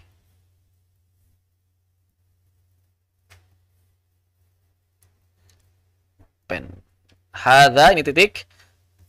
Zalnya ada alifnya, baca panjang, betul. Tapi haknya juga ternyata orang-orang Arab membaca mad. Hadza. Padahal kan nggak ada alifnya. Kenapa orang-orang Arab membaca mad? Karena di sini ada alif yang tidak tertulis kata mereka. Kenapa tidak ditulis? Untuk memudahkan atau meringankan dan meringkas tulisan. Begitu pula kata hadhihi. Hadhihi. Tidak ada alifnya di sini. Alifnya nggak ada. Tetapi kemudian dia dibaca panjang. Karena untuk meringkas alifnya tidak disebutkan. Begitupun lafadz Allah. Lafaz Allah ini nggak ada alifnya, lamnya nggak ada alifnya di sini. Bukan begini tulisannya nih. Bukan begini tulisannya nih. Tuh. Bukan begini tulisannya kan? Allah, akan tetapi ditulis tanpa alif. Karena memang orang-orang Arab terbiasa menghilangkan alif. Apalagi di sini, kenapa ditiadakan alifnya agar tidak saru, tidak serupa dengan lafaz Al-Lata. Al-Lata. Lata itu dewanya orang-orang musyrikin Mekah. Al-Lata tulisannya begini. Al-Lata tulisannya begini. Lata Zamanat. Nah, ini Lata tulisannya begini. Maka supaya membedakan, Allah menurunkan Al-Quran dan menulisnya seperti ini. Mengikuti kebiasaan orang Arab yang tidak menulis alif kecil, ya alif. Oleh karena itu kemudian ditambahi alif kecil agar kita nggak salah baca, ya. Karena Malik Yaumiddin ini dibaca panjang, maka setelah fathah ditulis alif kecil. Ini versi Madinah. Kalau versi Indonesia, dobetnya tidak ada fathah alif, tapi langsung alif berdiri, sama aja. Ini masalah dobet, perbedaan dobet. Dobet itu nggak masalah berbeda. Kalau rosem nggak boleh berbeda. Kalau rosem tidak boleh berbeda. Jadi lafadz Malik Yaumiddin, kita bisa katakan, bisa lah Malik Yaumiddin baca panjang. Kenapa? Karena kita beranggapan ada alif yang tidak tertulis. Dalam bacaan versi lain, dibaca pendek, Maliki Yaumiddin. Kenapa dibaca pendek? Ya, karena beranggapan di sini tidak ada alifnya. Sudah aslinya memang Malik Yaumiddin. Jadi mau baca Malik, mau baca Malik, dua-duanya ternyata sesuai dengan rukun qiraah yang sahih. Begitu kurang lebih. Lalu misalnya ada orang yang membaca seperti ini misalnya ya. Bismillah, baca bismillah. Saya tulis dulu.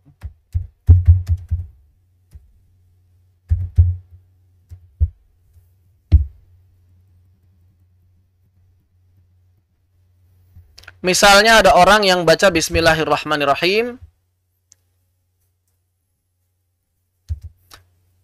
Dia bacanya begini. Bismillahirrahmanirrahim. Boleh nggak? Boleh tidak membaca Bismillahirrahmanirrahim?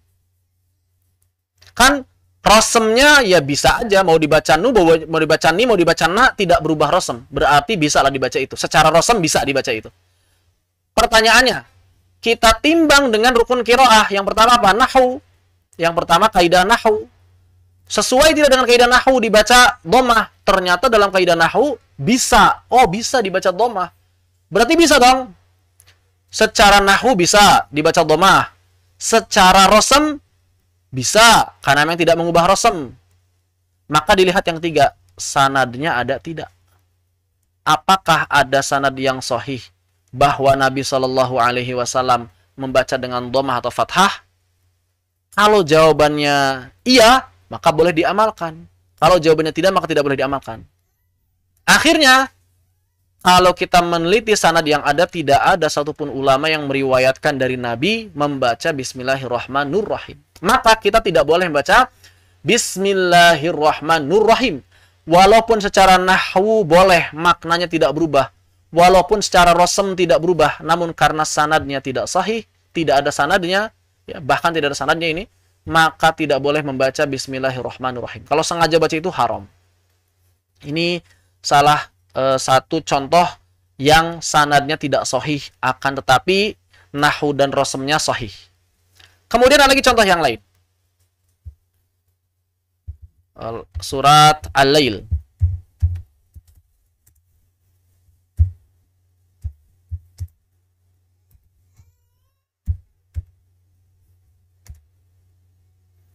Ayat yang ketiga.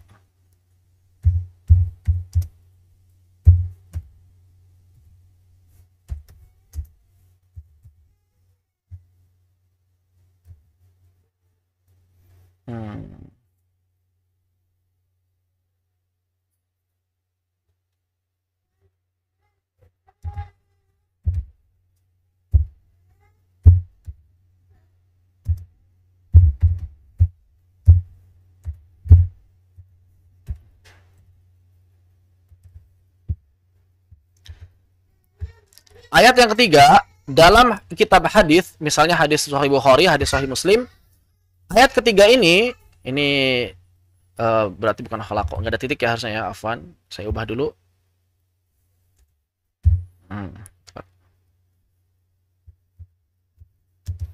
Ayat yang ketiga, wa ma khalaqadz dzakara wal untha. Kita baca wa ma khalaqadz dzakara wal untha. Dalam hadis sahih Bukhari dan sahih Muslim, ada sebagian sahabat yang membacanya wal dzakara wal untha. Wal dzakara atau wal dzakri wal untha. Wal untha. Wal untha. Ini kelebihan berarti ini. Wal dzakara wal untha.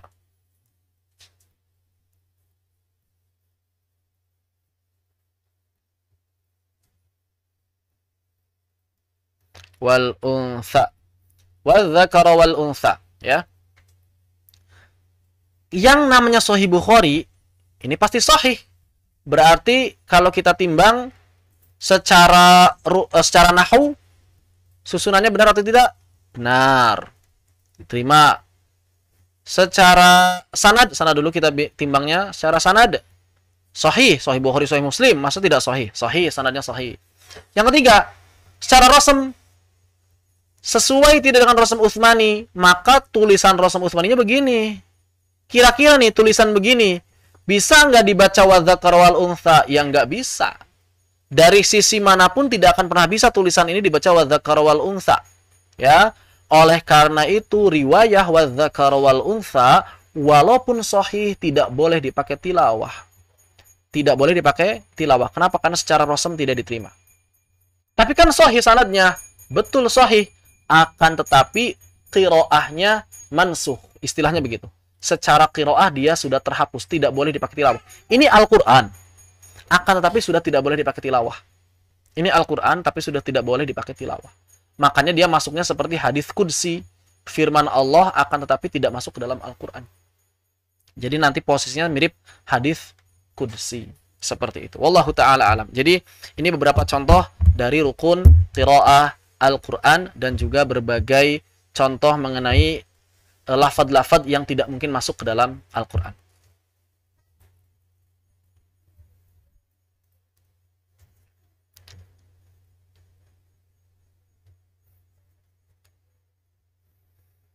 Anak saya sekolah di SDIT menggunakan membaca Al-Quran dengan metode saya nggak akan sebutkan. Apakah itu sesuai sanadnya? Saya nggak tahu. Saya tidak tahu apakah metode A, B, C, D ini sesuai sanadnya. Harusnya ditanya ke yang punya metode yang bersangkutan.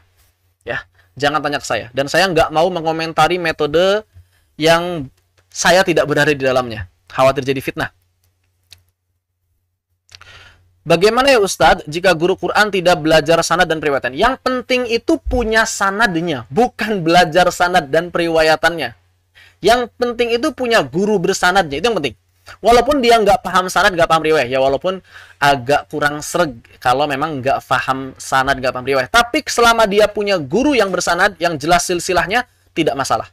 Yang penting itu apa? Punya guru bersanadnya, jelas sandarannya. Walaupun dia tidak paham permasalahan sanad, permasalahan riwayat tidak paham, nggak masalah. Yang penting dia jelas sandaran riwayahnya, gurunya bersanad sahih. Sekarang ini banyak sekali metode. Apakah mereka bersanad? Jawabannya saya tidak tahu. Wallahu ta'ala alam. Silahkan tanya kepada penemu metode itu sendiri. Intinya begini, setiap metode apapun bisa digunakan selama sanadnya sahih. Selama sanad gurunya sahih. Bukan sanad metodenya, sanad gurunya sahih. Jadi yang penting itu pengajarnya. Metode apapun ditinggalkan kalau pengajarnya nggak punya sanad yang sahih. Metode apapun silahkan diamalkan kalau pengajarnya punya sanad yang sahih. Begitu. Saya nggak mau nyebutin satu persatu. Mau tanya syarat-syarat ikut sanad Al-Quran. Nah ini maksudnya apa nih? Ikut sanad Al-Quran itu maksudnya apa? Ikut sanad Al-Quran itu maksudnya apa? Syarat-syarat kalau mau ikut sanad Al-Quran. Apakah sanad itu sangat perlu untuk setiap guru-guru pengajar Al-Quran? Ini sepertinya harus saya luruskan dulu. Sanad artinya sandaran. Sanad artinya sandaran. Kalau kita punya guru yang bersanad, artinya kita sudah bersanad. Catat.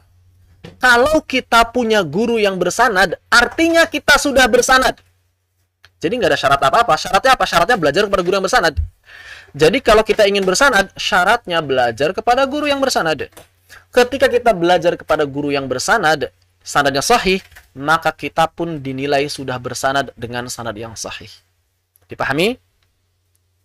Jadi syaratnya ingin dapat sanad bagaimana? Belajar kepada guru yang bersanad. Ketika kita belajar kepada guru yang bersanad, kita dikoreksi bacaannya, maka bacaan yang sudah dikoreksi menjadi bacaan yang bersanad.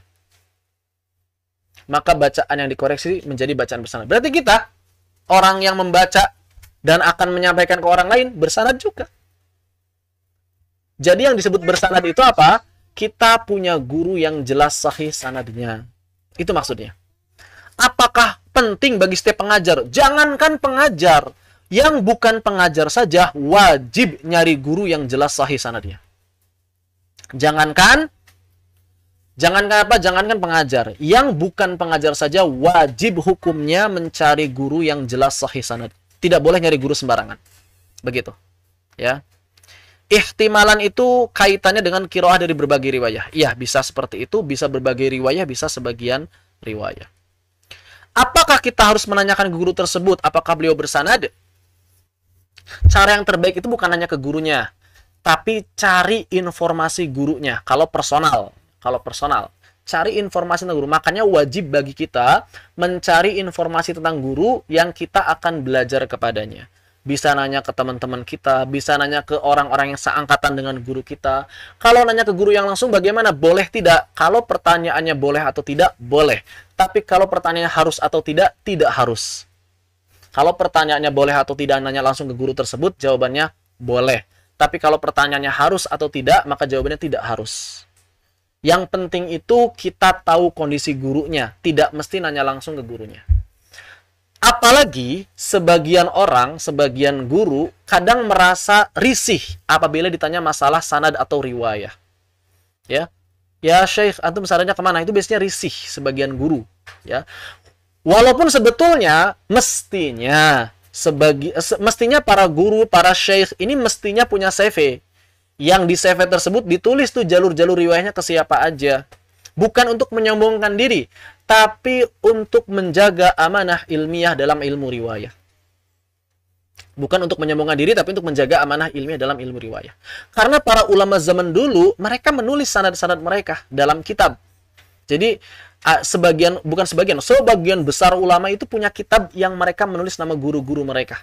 Istilah kitabnya disebut dengan sabat.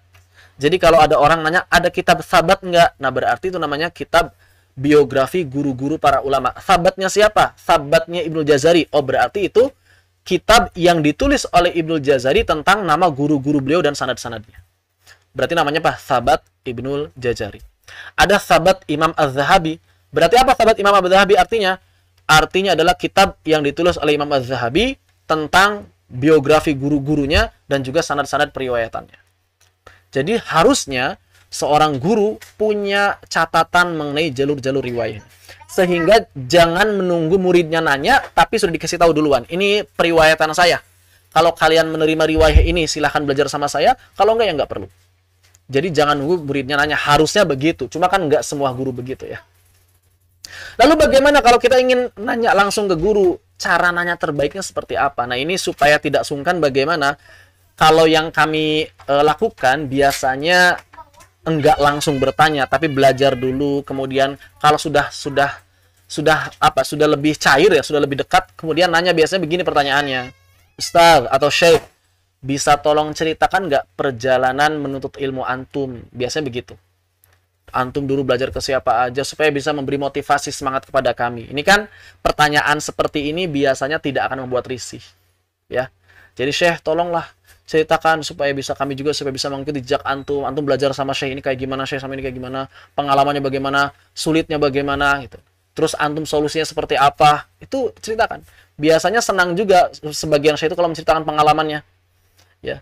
Senang gitu. Sebagian Syekh menceritakan pengalaman. Sebagian ustaz juga senang kalau menceritakan pengalaman. Tapi kalau menceritakan sanadnya kayak gimana langsung gitu, agak risih begitu ya. Bolehkah kami mengajar sedang kami tidak punya sanad? Pertanyaannya, tidak punya sanad ini maksudnya apa? Kalau tidak punya sanad, maksudnya nggak punya guru sama sekali, haram. Nggak punya guru, masa kita ngajar? Terus ilmu yang kita ajarkan dari siapa? Tapi kalau maksudnya tidak punya sanad adalah tidak punya lembar ijazah, maka lembar ijazah ini bukan sesuatu yang dibicarakan dari tadi. Lembar ijazah ini nggak penting. Lembar ijazah ini bukan syarat mengajar. Yang saya bicarakan dari tadi adalah sanad, artinya punya guru yang jelas, bukan punya ijazah. Ini catat sekali lagi. Yang dimaksud bersanad adalah punya guru yang sanadnya sahih, bukan punya lembar ijazah. Lembar ijazah mau dibakar diapain juga bebas, terserah. Yang penting guru kita jelas. Dipahami ya? Jadi yang dimaksud bersanad sejak tadi pembicaraan awal kita bukan punya lembar ijazah, akan tetapi punya guru yang jelas sanadnya. Mau punya lembar ijazah, mau tidak punya lembar ijazah, nggak masalah. Itu bukan syarat. Dan nggak penting lembar ijazah itu sebetulnya. Ya, lembar ijazah itu nggak penting. Yang penting itu kita punya guru yang jelas, kita terus belajar kepada beliau, kita terus membaca kepada beliau, beliau terus mengoreksi kita bersabar berlama-lama dengan beliau, beliau bersabar berlama-lama dengan kita. Itu yang penting daripada selembar ijazah. Jadi kalau kita belajar sama guru, jangan ngejar lembar ijazah. Karena nggak penting lembar ijazah. Sekali lagi, tidak penting. Tidak penting lembar ijazah. Yang penting adalah kita belajar kepada guru yang bersanad, sanadnya sahih. Itu yang penting. Yang menjadi syarat mengajar itu kita punya guru yang jelas sanadnya. Yang wajib bagi seorang pelajar itu mencari guru yang jelas sanadnya. Bukan mencari ijazah. Bukan mencari ijazah. Zaman sekarang, orang-orang pengen belajar, pengennya cepet-cepet dapat ijazah. Pengennya seminggu sudah dapat ijazah. Pengennya sebulan dapat ijazah. Bahkan ada yang pengen sehari dapat ijazah Al-Quran. Ini adalah aibnya penuntut ilmu. Tercela perbuatan itu semuanya. Kenapa? Karena niat belajar mencari ijazah ini bukan niat belajar yang lurus. Bukan niat belajar yang benar. Ya. Harusnya belajar itu supaya kita mampu, supaya kita bisa, supaya bacaan kita dikoreksi. Maka semakin lama kita dengan guru, harusnya semakin senang. Karena berarti semakin banyak ilmu yang akan kita dapatkan. Bukan malah pengen bersingkat-singkat waktu. Orang zaman sekarang baru daftar aja sudah nanya, syarat ijazahnya apa saja? Belajar dulu aja padahal mah. Jangan nanya syarat ijazah, nggak penting ijazah itu. Ya walaupun nanti dalam tahap tertentu menjadi ada nilainya, tapi untuk para pemula nggak penting ijazah itu. Yang penting itu antum sekarang adalah belajar kepada guru yang jelas silsilah sanadnya. Itu yang penting. Berapa tahun? Para ulama zaman dulu, kalau belajar Al-Quran, hitungannya bukan hitungan tahun, tapi puluhan tahun. Contoh misalnya, Sayyidina Umar ibn al-Khattab radhiyallahu anhu, seorang sahabat. Bagaimana Sayyidina Umar ibn al-Khattab radhiyallahu anhu mengkhatamkan Al-Baqarah, bukan mengkhatamkan Al-Quran ya, mengkhatamkan Al-Baqarah, ternyata beliau menghabiskan waktu selama 12 tahun untuk mengkhatamkan satu surat Al-Baqarah. Talakinya 12 tahun baca Al-Baqarah doang. Kita pengen hafal Al-Quran bersanad atau pengen dapat sanad Al-Quran, pengennya sebulan. Ini jauh sekali. Ini jauh sekali dengan kriteria para sahabat. Imam Qalun ditanya sama muridnya, "Ya Qalun, berapa lama kau belajar kepada Nafi'?" Kata Imam Qalun apa? "Yang saya ingat sih 20 tahun. Yang saya ingat itu 20 tahun, kurang lebih 20 tahun lah." Dan Imam Qalun ini nggak mau berhenti belajar sama Imam Nafi'. Sampai Imam Nafi' bilang ke Imam Qalun, "Ya Qalun, ente ngapain masih di sini? Udah lulus, itu udah lulus dari dulu, ngapain masih di sini terus? Saya pokoknya pengen terus mengulang bacaan saya, khawatir ada yang berubah. Dan saya ingin terus menghadiri majelismu karena selalu ada ilmu yang baru darimu." Masya Allah, ini Imam Qalun. Selalu hadir halakohnya tiap hari. Sampai Imam Nafi' mengatakan, "Udah, sekarang udah habis. Udah, sekarang kamu udah punya ilmu semuanya. Pelajaranmu udah selesai. Sekarang kamu duduk di dekat tiang masjid itu. Nanti santri-santri yang baru akan aku kirimkan kepadamu." Baru dia berhenti belajar ke Imam Qalun. Baru belajar berhenti ke Imam Nafi. Imam Qalun berhenti belajar kepada Imam Nafi ketika Imam Nafi menyuruhnya ngajar. Sebelumnya dia nggak mau berhenti. Imam Hafs ke Imam Asim. Ditanya Imam Hafs, "Ya Hafs, berapa lama engkau belajar sama Imam Asim?" "Nggak tahu, udah lama banget." "Berapa kali khatam?" "Yang saya ingat 20 kali khatam Al-Quran kepada Imam Asim." Masya Allah. Ada nggak di antara kita yang pernah mengkhatamkan Al-Quran dari awal Bismillahirrahmanirrahim sampai akhir minal jinnati wan nas kepada guru kita? Sekali aja. Sekali aja kepada satu orang guru. Nggak ganti-ganti gurunya. Sekali aja. Ada nggak? Jarang. Ya, jarang sekali. Pengajar Al-Quran ketika ditanya ini jarang yang sudah khatam ke gurunya. Rata-rata gonta-ganti guru. Imam Hafs ke Imam Asim bukan sekali, bukan 2 kali khatam ke gurunya. Tapi 20 kali khatam. 20 kali khatam, bayangkan. Kita pengennya sekali khatam, cepat lagi ke guru kita dan pengen segera dapat ijazah supaya cepat berhenti belajar. Ini wal'iyadzubillah, ini adalah sifat yang tercela dari para penuntut ilmu. Ya. Jadi jangan sampai ditiru. Baik, ini berkaitan dengan pertanyaan-pertanyaan yang tadi telah disampaikan. Kemudian, kapan seorang rawi dinilai sahih sanadnya dan kapan seorang rawi dinilai dhaif atau tidak diterima periwayatannya? Maka di sini ada syarat-syarat rawi atau syarat-syarat sanad yang sahih. Sebuah riwayah akan dinilai sah dan diterima apabila memenuhi 5 syarat sanad yang sahih. Jadi syarat sanad yang sahih ada 5. Syarat sanad yang sahih ada 5. Ini berdasarkan penuturan para ulama ahlul hadis. Apa saja? Yang pertama, tersambung sanadnya. Maksudnya tersambung apa? Maksudnya tersambung itu antara murid dengan guru benar-benar ketemu. Antara murid dengan guru itu benar-benar bertemu, tidak terputus sanadnya. Baik, saya beri contoh yang tadi ya. Sanad Hidayatus Sibyan lagi supaya gampang. Supaya gampang ini sanad Hidayatus Sibyan misalnya di sini kapan disebut sanadnya bersambung? Kalau Syekh Yasin dan Syekh Taufik ini benar-benar bertemu. Pertanyaannya, benar ketemu nggak? Ternyata benar, bahkan bukan cuma 1 kali. Oke, berarti sanadnya tersambung. Nah, kemudian si Laili Al-Fadli nih. Benar nggak pernah ketemu Syekh Yahya? Benar nggak pernah berhubungan dengan Syekh Taufik Domroh? Kalau zaman sekarang nggak mesti ketemu langsung ya. Secara live seperti ini tersambung sanadnya. Maka ternyata si Laili Al-Fadli ini setelah dilakukan penelitian pernah mengikuti majelis Syekh Taufik Domroh secara online beberapa kali. Bahkan si Laili Al-Fadli pernah bertemu Syekh Ghostani dalam 2 majelis. Di Depok sekali, di Bandung sekali. Oh, berarti benar-benar bertemu. Oke, berarti muttasil. Sanadnya bersambung. Sanadnya bersambung. Oke. Akan diterima berarti. Ya, kalau bersambung insya Allah diterima. Yang kedua, perawinya adil. Nah, adil ini bertakwa. Si Laili Al-Fadli tadi bertakwa nggak? Kalau bertakwa diterima, kalau nggak bertakwa nggak diterima. Kemudian bisa menjaga, si Laili Al-Fadli ini kuat nggak cara menjaga lafadznya? Bisa menjaga lafadz nggak kira-kira? Kalau nggak bisa jaga lafadz, lemah. Kalau bisa jaga lafadz, sahih. Kemudian tidak ada syadz. Coba bandingkan riwayahnya Laili Al-Fadli dengan riwayahnya Muhammad. Kenapa? Karena Muhammad ini lebih takwa, lebih terpercaya. Kalau ada lafadz yang berbeda, maka riwayahnya Laili Al-Fadli disebut dengan riwayah yang syadz. Riwayah yang sahihnya adalah riwayah yang si Muhammad. Tidak ada ilat, tidak ada cacat, baik matanya ataupun rawinya. Misalnya rawinya tadi bilang begini, saya agak lupa nih lafadz yang ini ya, tapi kayaknya sih ini. Nah, itu cacat. Atau misalnya rawinya ini nggak jelas, dia sebenarnya ketemu sama Syekh Ghostani atau enggak.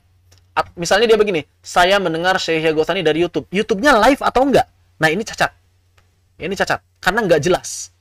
Ya. Ada yang nggak jelas, ada waham, ada nggak jelas di situ, maka dia menjadi cacat, dhaif sanadnya menjadinya, begitu ya. Dari syarat-syarat yang 3 ini ya, dari syarat-syarat yang 5 ini, yang 3 ini berkaitan dengan sanad, yang 2 ini berkaitan dengan matan. Ini berkaitan dengan sanad, berkaitan dengan matan. Kemudian yang berkaitan dengan judul kita, syarat-syarat rawi hanya ada 2, adalatur rawi dan dhabtur rawi. Maka fokus kita di sini. Fokus kita di adalatur rawi dan dhabtur rawi. Kalau ingin penjelasan lebih lanjut mengenai yang lainnya, bisa pelajari ilmu riwayah hadis. Apa itu adalatur rawi? Adalatur rawi adalah selamatnya seorang perawi dari sifat fasik. Jadi dia punya sifat yang takwa. Apa itu fasik? Fasik artinya masih terlibat dalam dosa besar. Masih terlibat dalam dosa besar. Misalnya dosa besar apa? Ada kurang lebih ada 70 ya dosa besar, atau 60 atau 70 dosa besar sebagaimana disebutkan oleh Imam Az-Zahabi. Yang pertama, yang paling besar adalah syirik, jelas. Kemudian meninggalkan sholat, tidak berbakti kepada orang tua, bersumpah palsu, berdusta, ghibah, fitnah, kemudian berzina, kemudian riba, kemudian membunuh, minum khamar, berjudi, apalagi Ya banyak dosa besar itu kalau disebutin satu persatu ya banyak sekali. Maka kalau dia masih terlibat dalam dosa besar, misalnya ketahuan ternyata masih terlibat dalam riba, baik itu sebagai pelaku maupun sebagai korban riba gitu ya. Maka selama dia terlibat dalam riba, riwayah tidak diterima. Sampai dia tobat dan meninggalkan semua itu. Ternyata dia ini suka memfitnah orang. Maka selama dia masih suka memfitnah, tidak diterima riwayah. Ternyata dia suka ghibah. Maka selama dia masih suka ghibah, tidak diterima riwayahnya. Kalau masalah dusta, ternyata dia dusta, pendusta. Maka orang yang dusta tidak diterima riwayahnya selamanya. Rugi kan? Makanya jangan pernah berdusta. Lebih rinci, beberapa sifat yang wajib dimiliki perawi yang adil adalah yang pertama muslim. Jadi cirinya adil itu apa? Muslim. Yang kedua baligh. Yang ketiga berakal. Yang keempat takwa. Yang kelima muru'ah. Nah ini muru'ah itu apa? Muru'ah itu adalah bisa menjaga kebaikan-kebaikan yang ada di sekitar lingkungannya. Jadi kebaikan-kebaikan yang sifatnya urf, adat. Adat istiadat yang baik yang tidak bertentangan dengan Islam. Contohnya kalau lagi di jalan raya, lampu merah berhenti. Ini adat istiadat yang baik. Kalau misalnya setiap ada lampu merah dia nerobos, bahkan ketika ada mobil banyak dia nerobos, nah ini berarti muruahnya sudah berkurang. Muruahnya sudah berkurang. Apalagi misalnya jalan ngebut-ngebutan di jalan. Nah ini kalau ada perawi yang ngebut-ngebutan di jalan, bahkan ikut balap liar begitu ya, maka muruahnya, walaupun balap liar kan bukan sesuatu yang haram secara syar'i begitu ya, bukan dosa besar lah, bukan dosa besar kan balap liar itu.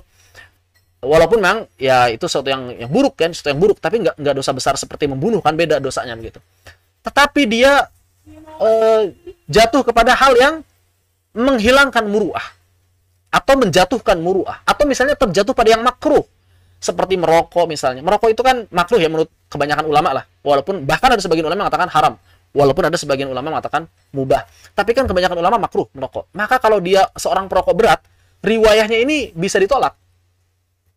Riwayahnya bisa ditolak. Sambil baca hadis, sambil baca matan, sambil talaki Al-Quran, sambil ngerokok. Sudah, tinggalkan orang seperti ini. Kan nggak haram rokok itu, iya, tapi menjatuhkan muruah. Tapi menjatuhkan muruah. Ya. Atau misalnya ada orang yang perawi, misalnya dia perawi tapi kalau keluar rumah nggak pakai kaos dalam, nggak pakai kaos gitu, bukan kaos ke dalam, cuma pakai kaos dalam, kaos apa, oblong gitu ya, oblong yang terbuka, jalan kemana-mana gitu. Maka ini walaupun nggak haram, menutup aurat kan nggak haram kan, ya, tapi kan menjatuhkan muruah, menjatuhkan muruah. Atau misalnya kemudian suka ikut main bola, sepak bola pakai celana pendek begitu ya. Walaupun mungkin celana pendeknya ini nutup aurat gitu ya. Karena aurat kan sampai lutut. Akan tetapi kemudian misalnya dengan gaya-gaya yang tidak sesuai dengan gaya perawi, maka bisa menjatuhkan muruah. Akan tetapi memang muruah ini tergantung adat istiadat setempat gitu. Beda-beda ya adat istiadatnya ya. Bisa jadi di sebagian tempat memang pakaian atasnya memang terbuka gitu kan. Ada kan di sebagian tempat ya begitu. Jadi pakaiannya itu hanya pakai sarung, bagian bawah, kemudian pakaian atasnya hanya pakai seperti orang yang sedang ihram. Ya kalau dia keluar rumah nggak pakai baju dan hanya pakai itu ya nggak jatuh muruahnya. Tapi kalau di kita di Indonesia misalnya gitu ya pasti jatuh muruahnya kalau ada orang yang pakai pakaian seperti itu jalan-jalan begitu. Bahkan mungkin dikira orang gila begitu ya.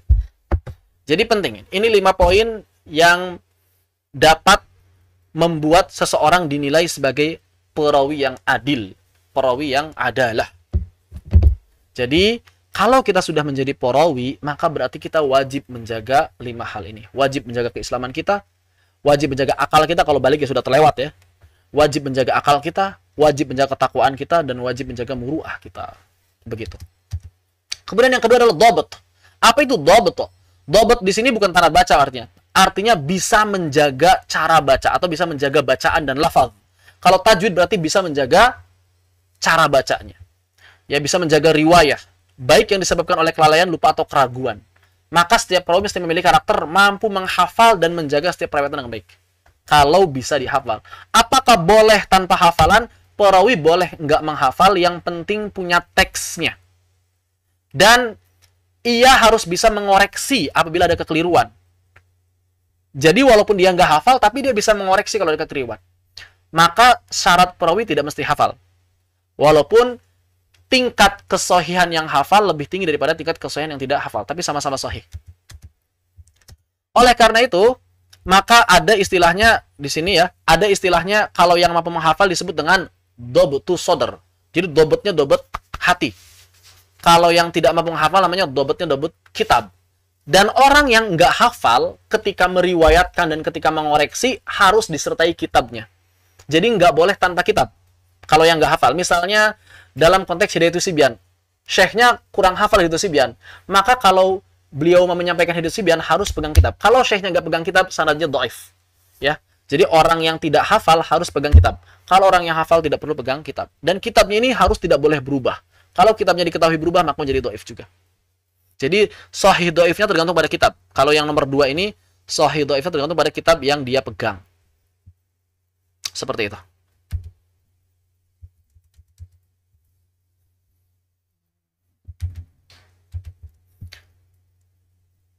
Afwan, tayyib, insyaallah. Kita percepat. Mungkin ini kita lewat ya. Langsung aja bagaimana cara, langsung aja kita masuk ke ijazah Al-Quran sedikit ini. Apa itu ijazah Al-Quran? Dalam konteks Al-Quran atau ilmu qiraat, ijazah itu berfungsi sebagai tazkiyah dan rekomendasi dari guru kepada muridnya. Jadi kalau ada syekh ngasih ijazah Al-Quran, artinya murid ini sudah bisa baca, sudah bisa mengoreksi, sudah bisa mengijazahkan kembali.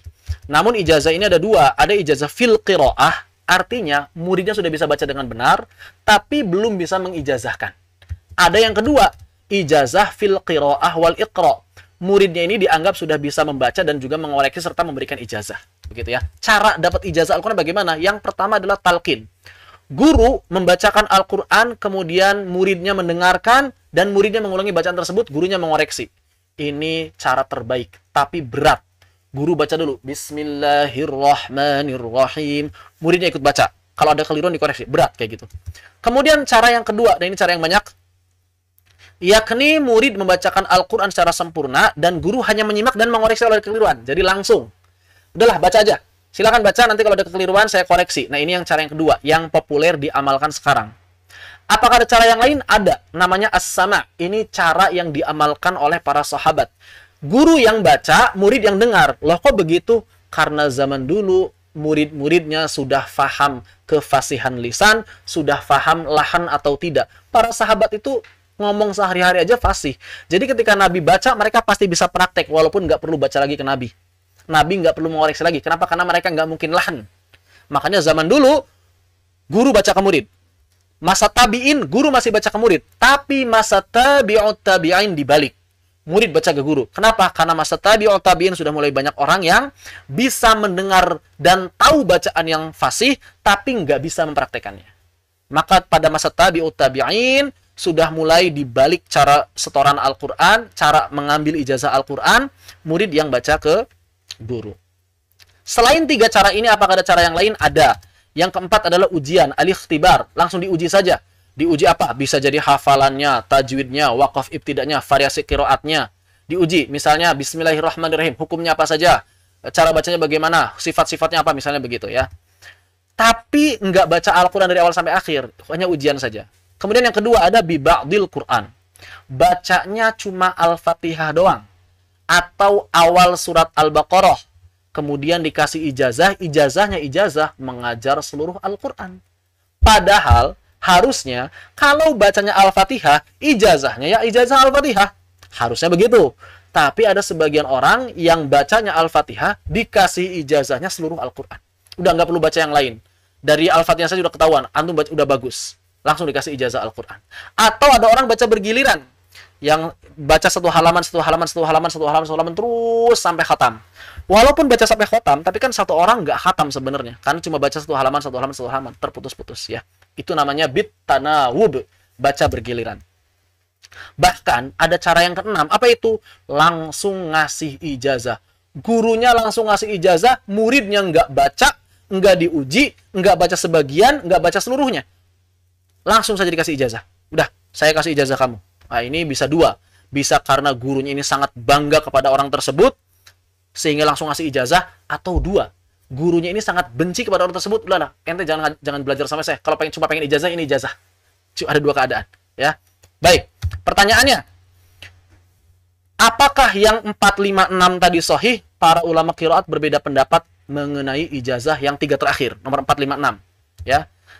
Ada yang mengatakan sahih dan mengatakan tidak. Jadi pendapat yang kuat itu adalah ijazah nomor 4, nomor 5, nomor 6, cara nomor 4, nomor 5, nomor 6 ini sahih kalau dia sudah pernah baca sempurna kepada gurunya, baca total sempurna kepada gurunya.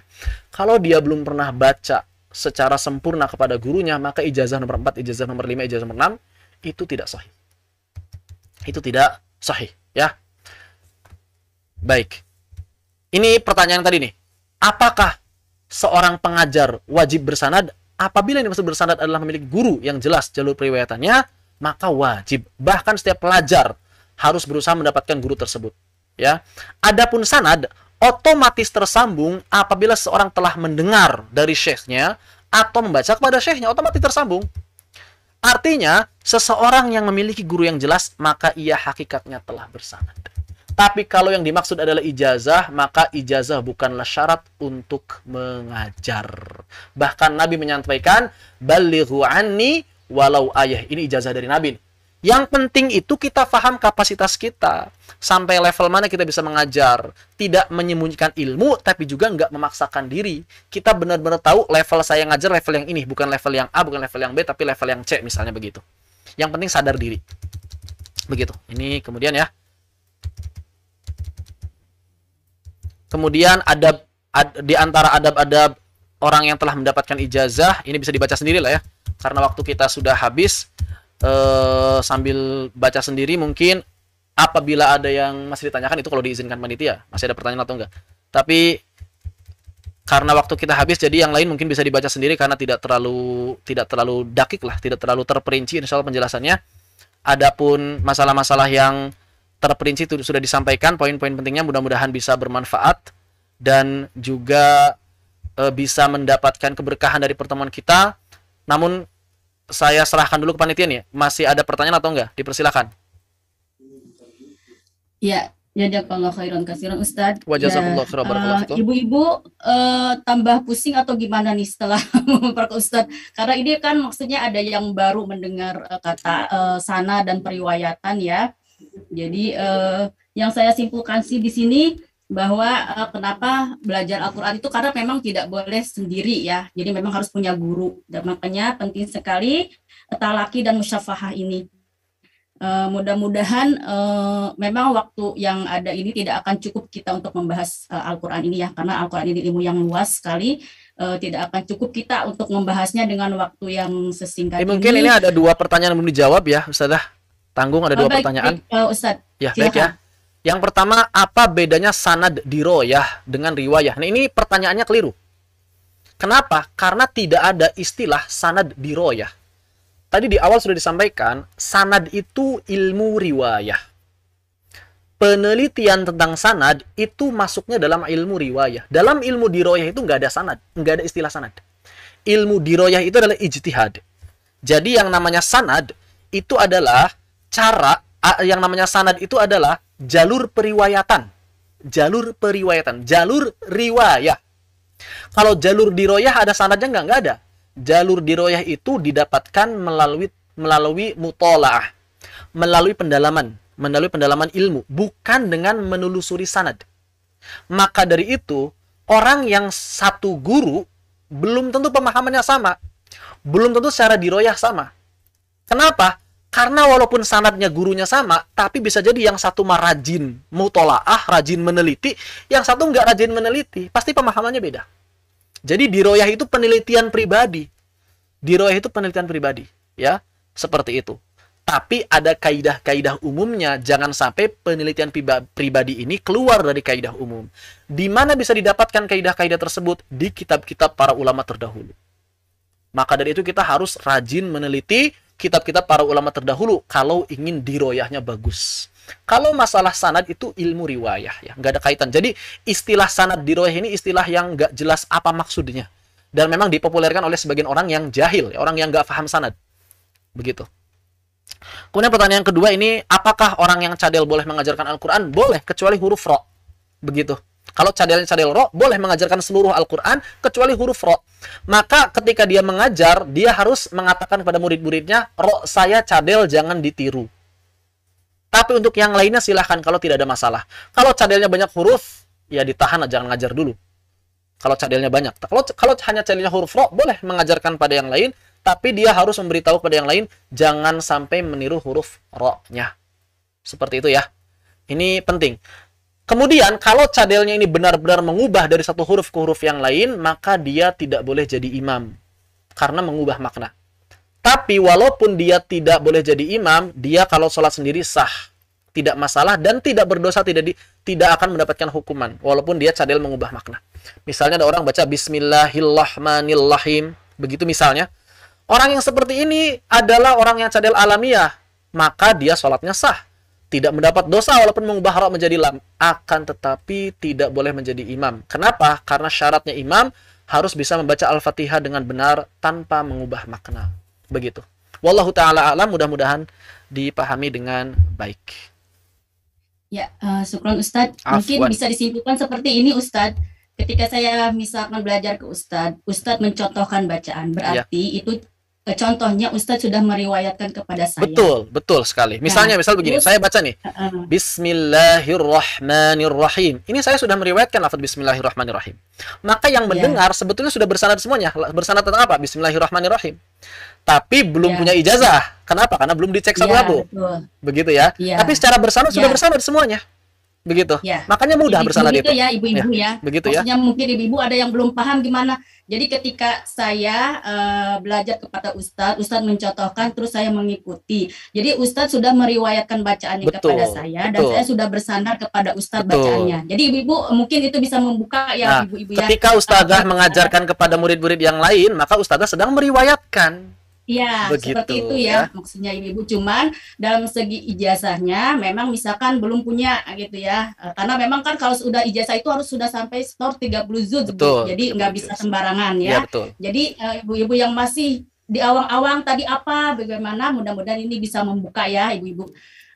Mungkin masih banyak pertanyaan-pertanyaan yang menggelitik ibu-ibu ya untuk bertanya kepada Ustadz, tapi karena waktunya yang memang sudah habis ya, karena masih ada nanti sesi-sesi yang lain door-prize. Jadi ibu-ibu nanti jangan dulu live dari Zoom ini. Untuk Ustadz sebelum meninggalkan Zoom, mohon berkenan membacakan doa untuk kami semua Ustadz. Gimana? Silakan. Untuk membacakan doa penutup. Ya Ustadz, silakan. Bismillahirrahmanirrahim. Alhamdulillahirabbil alamin. Hamdan yuwafi ni'amahu wa yukafi mazidah. Ya Rabbana lakal hamdu kama yanbaghi li jalali wa kadhimi sultanik. Allahumma salli ala sayyidina Muhammadin fil awwalin, Allahumma salli ala sayyidina Muhammadin fil akhirin. Allahumma salli wa sallim wa barik ajma'in. Allahumma ighfir lil mu'minina wal mu'minati wal muslimina wal muslimati al ahya'i minhum wal amwat. Innaka samiun qaribun mujib da'awati ya qadiyal hajat. Allahumma rabbana taqabbal minna salatana wa siyamana wa qiyamana wa ruku'ana wa sujudana wa tilawatana. Innaka anta tawwabur rahim. Rabbana taqabbal minna la ilaha illa anta subhanaka inna kunna minadh zalimin. Allahumma la tuzigh qulubana ba'da idh hadaitana wa hab lana min ladunka rahmatan innaka antal wahhab. Allahumma rabbana ighfir lana wa liwalidina warhamhum kama rabbawna shighara. Allahumma arhamna bil qur'ani waj'alil qur'ana hujjatan lana wa la hujjatan alaina. Allahumma ja'alna wa ahlina min ahlil Qur'an. Allahumma ja'alna wa ahlina min ahlil Qur'an. Allahumma ja'alna wa ahlina min ahlil Qur'ani ahlika fid dunya wal akhirah. Allahumma rabbana hab lana min azwajina wa dhurriyyatina qurrata a'yun waj'alna lil muttaqina imama. Allahumma shfi maradana wa maradal muslimin وانصرنا والمجاهدين على القوم الكافرين أنت خير الناصرين نعم المولى ونعم النصير ربنا ظلمنا أنفسنا وإن لم تغفر لنا وترحمنا لنكونن من الخاسرين ربنا آتنا في الدنيا حسنة وفي الآخرة حسنة وقنا عذاب النار وأدخلنا الجنة مع الأبرار يا عزيز يا غفار يا أرحم الراحمين وصلى الله على سيدنا محمد والحمد لله رب العالمين ثم السلام عليكم ورحمة الله وبركاته. Waalaikumsalam warahmatullahi wabarakatuh. Jazakallahu khairan katsiran wa jazakallahu khairan yang telah diberikannya, insyaallah manfaat di dunia dan akhirat. Kalau Ustaz masih ada keperluan yang lain, mangga silakan Ustaz. Saya mohon izin, jazakallahu khairan barakallahu fikum.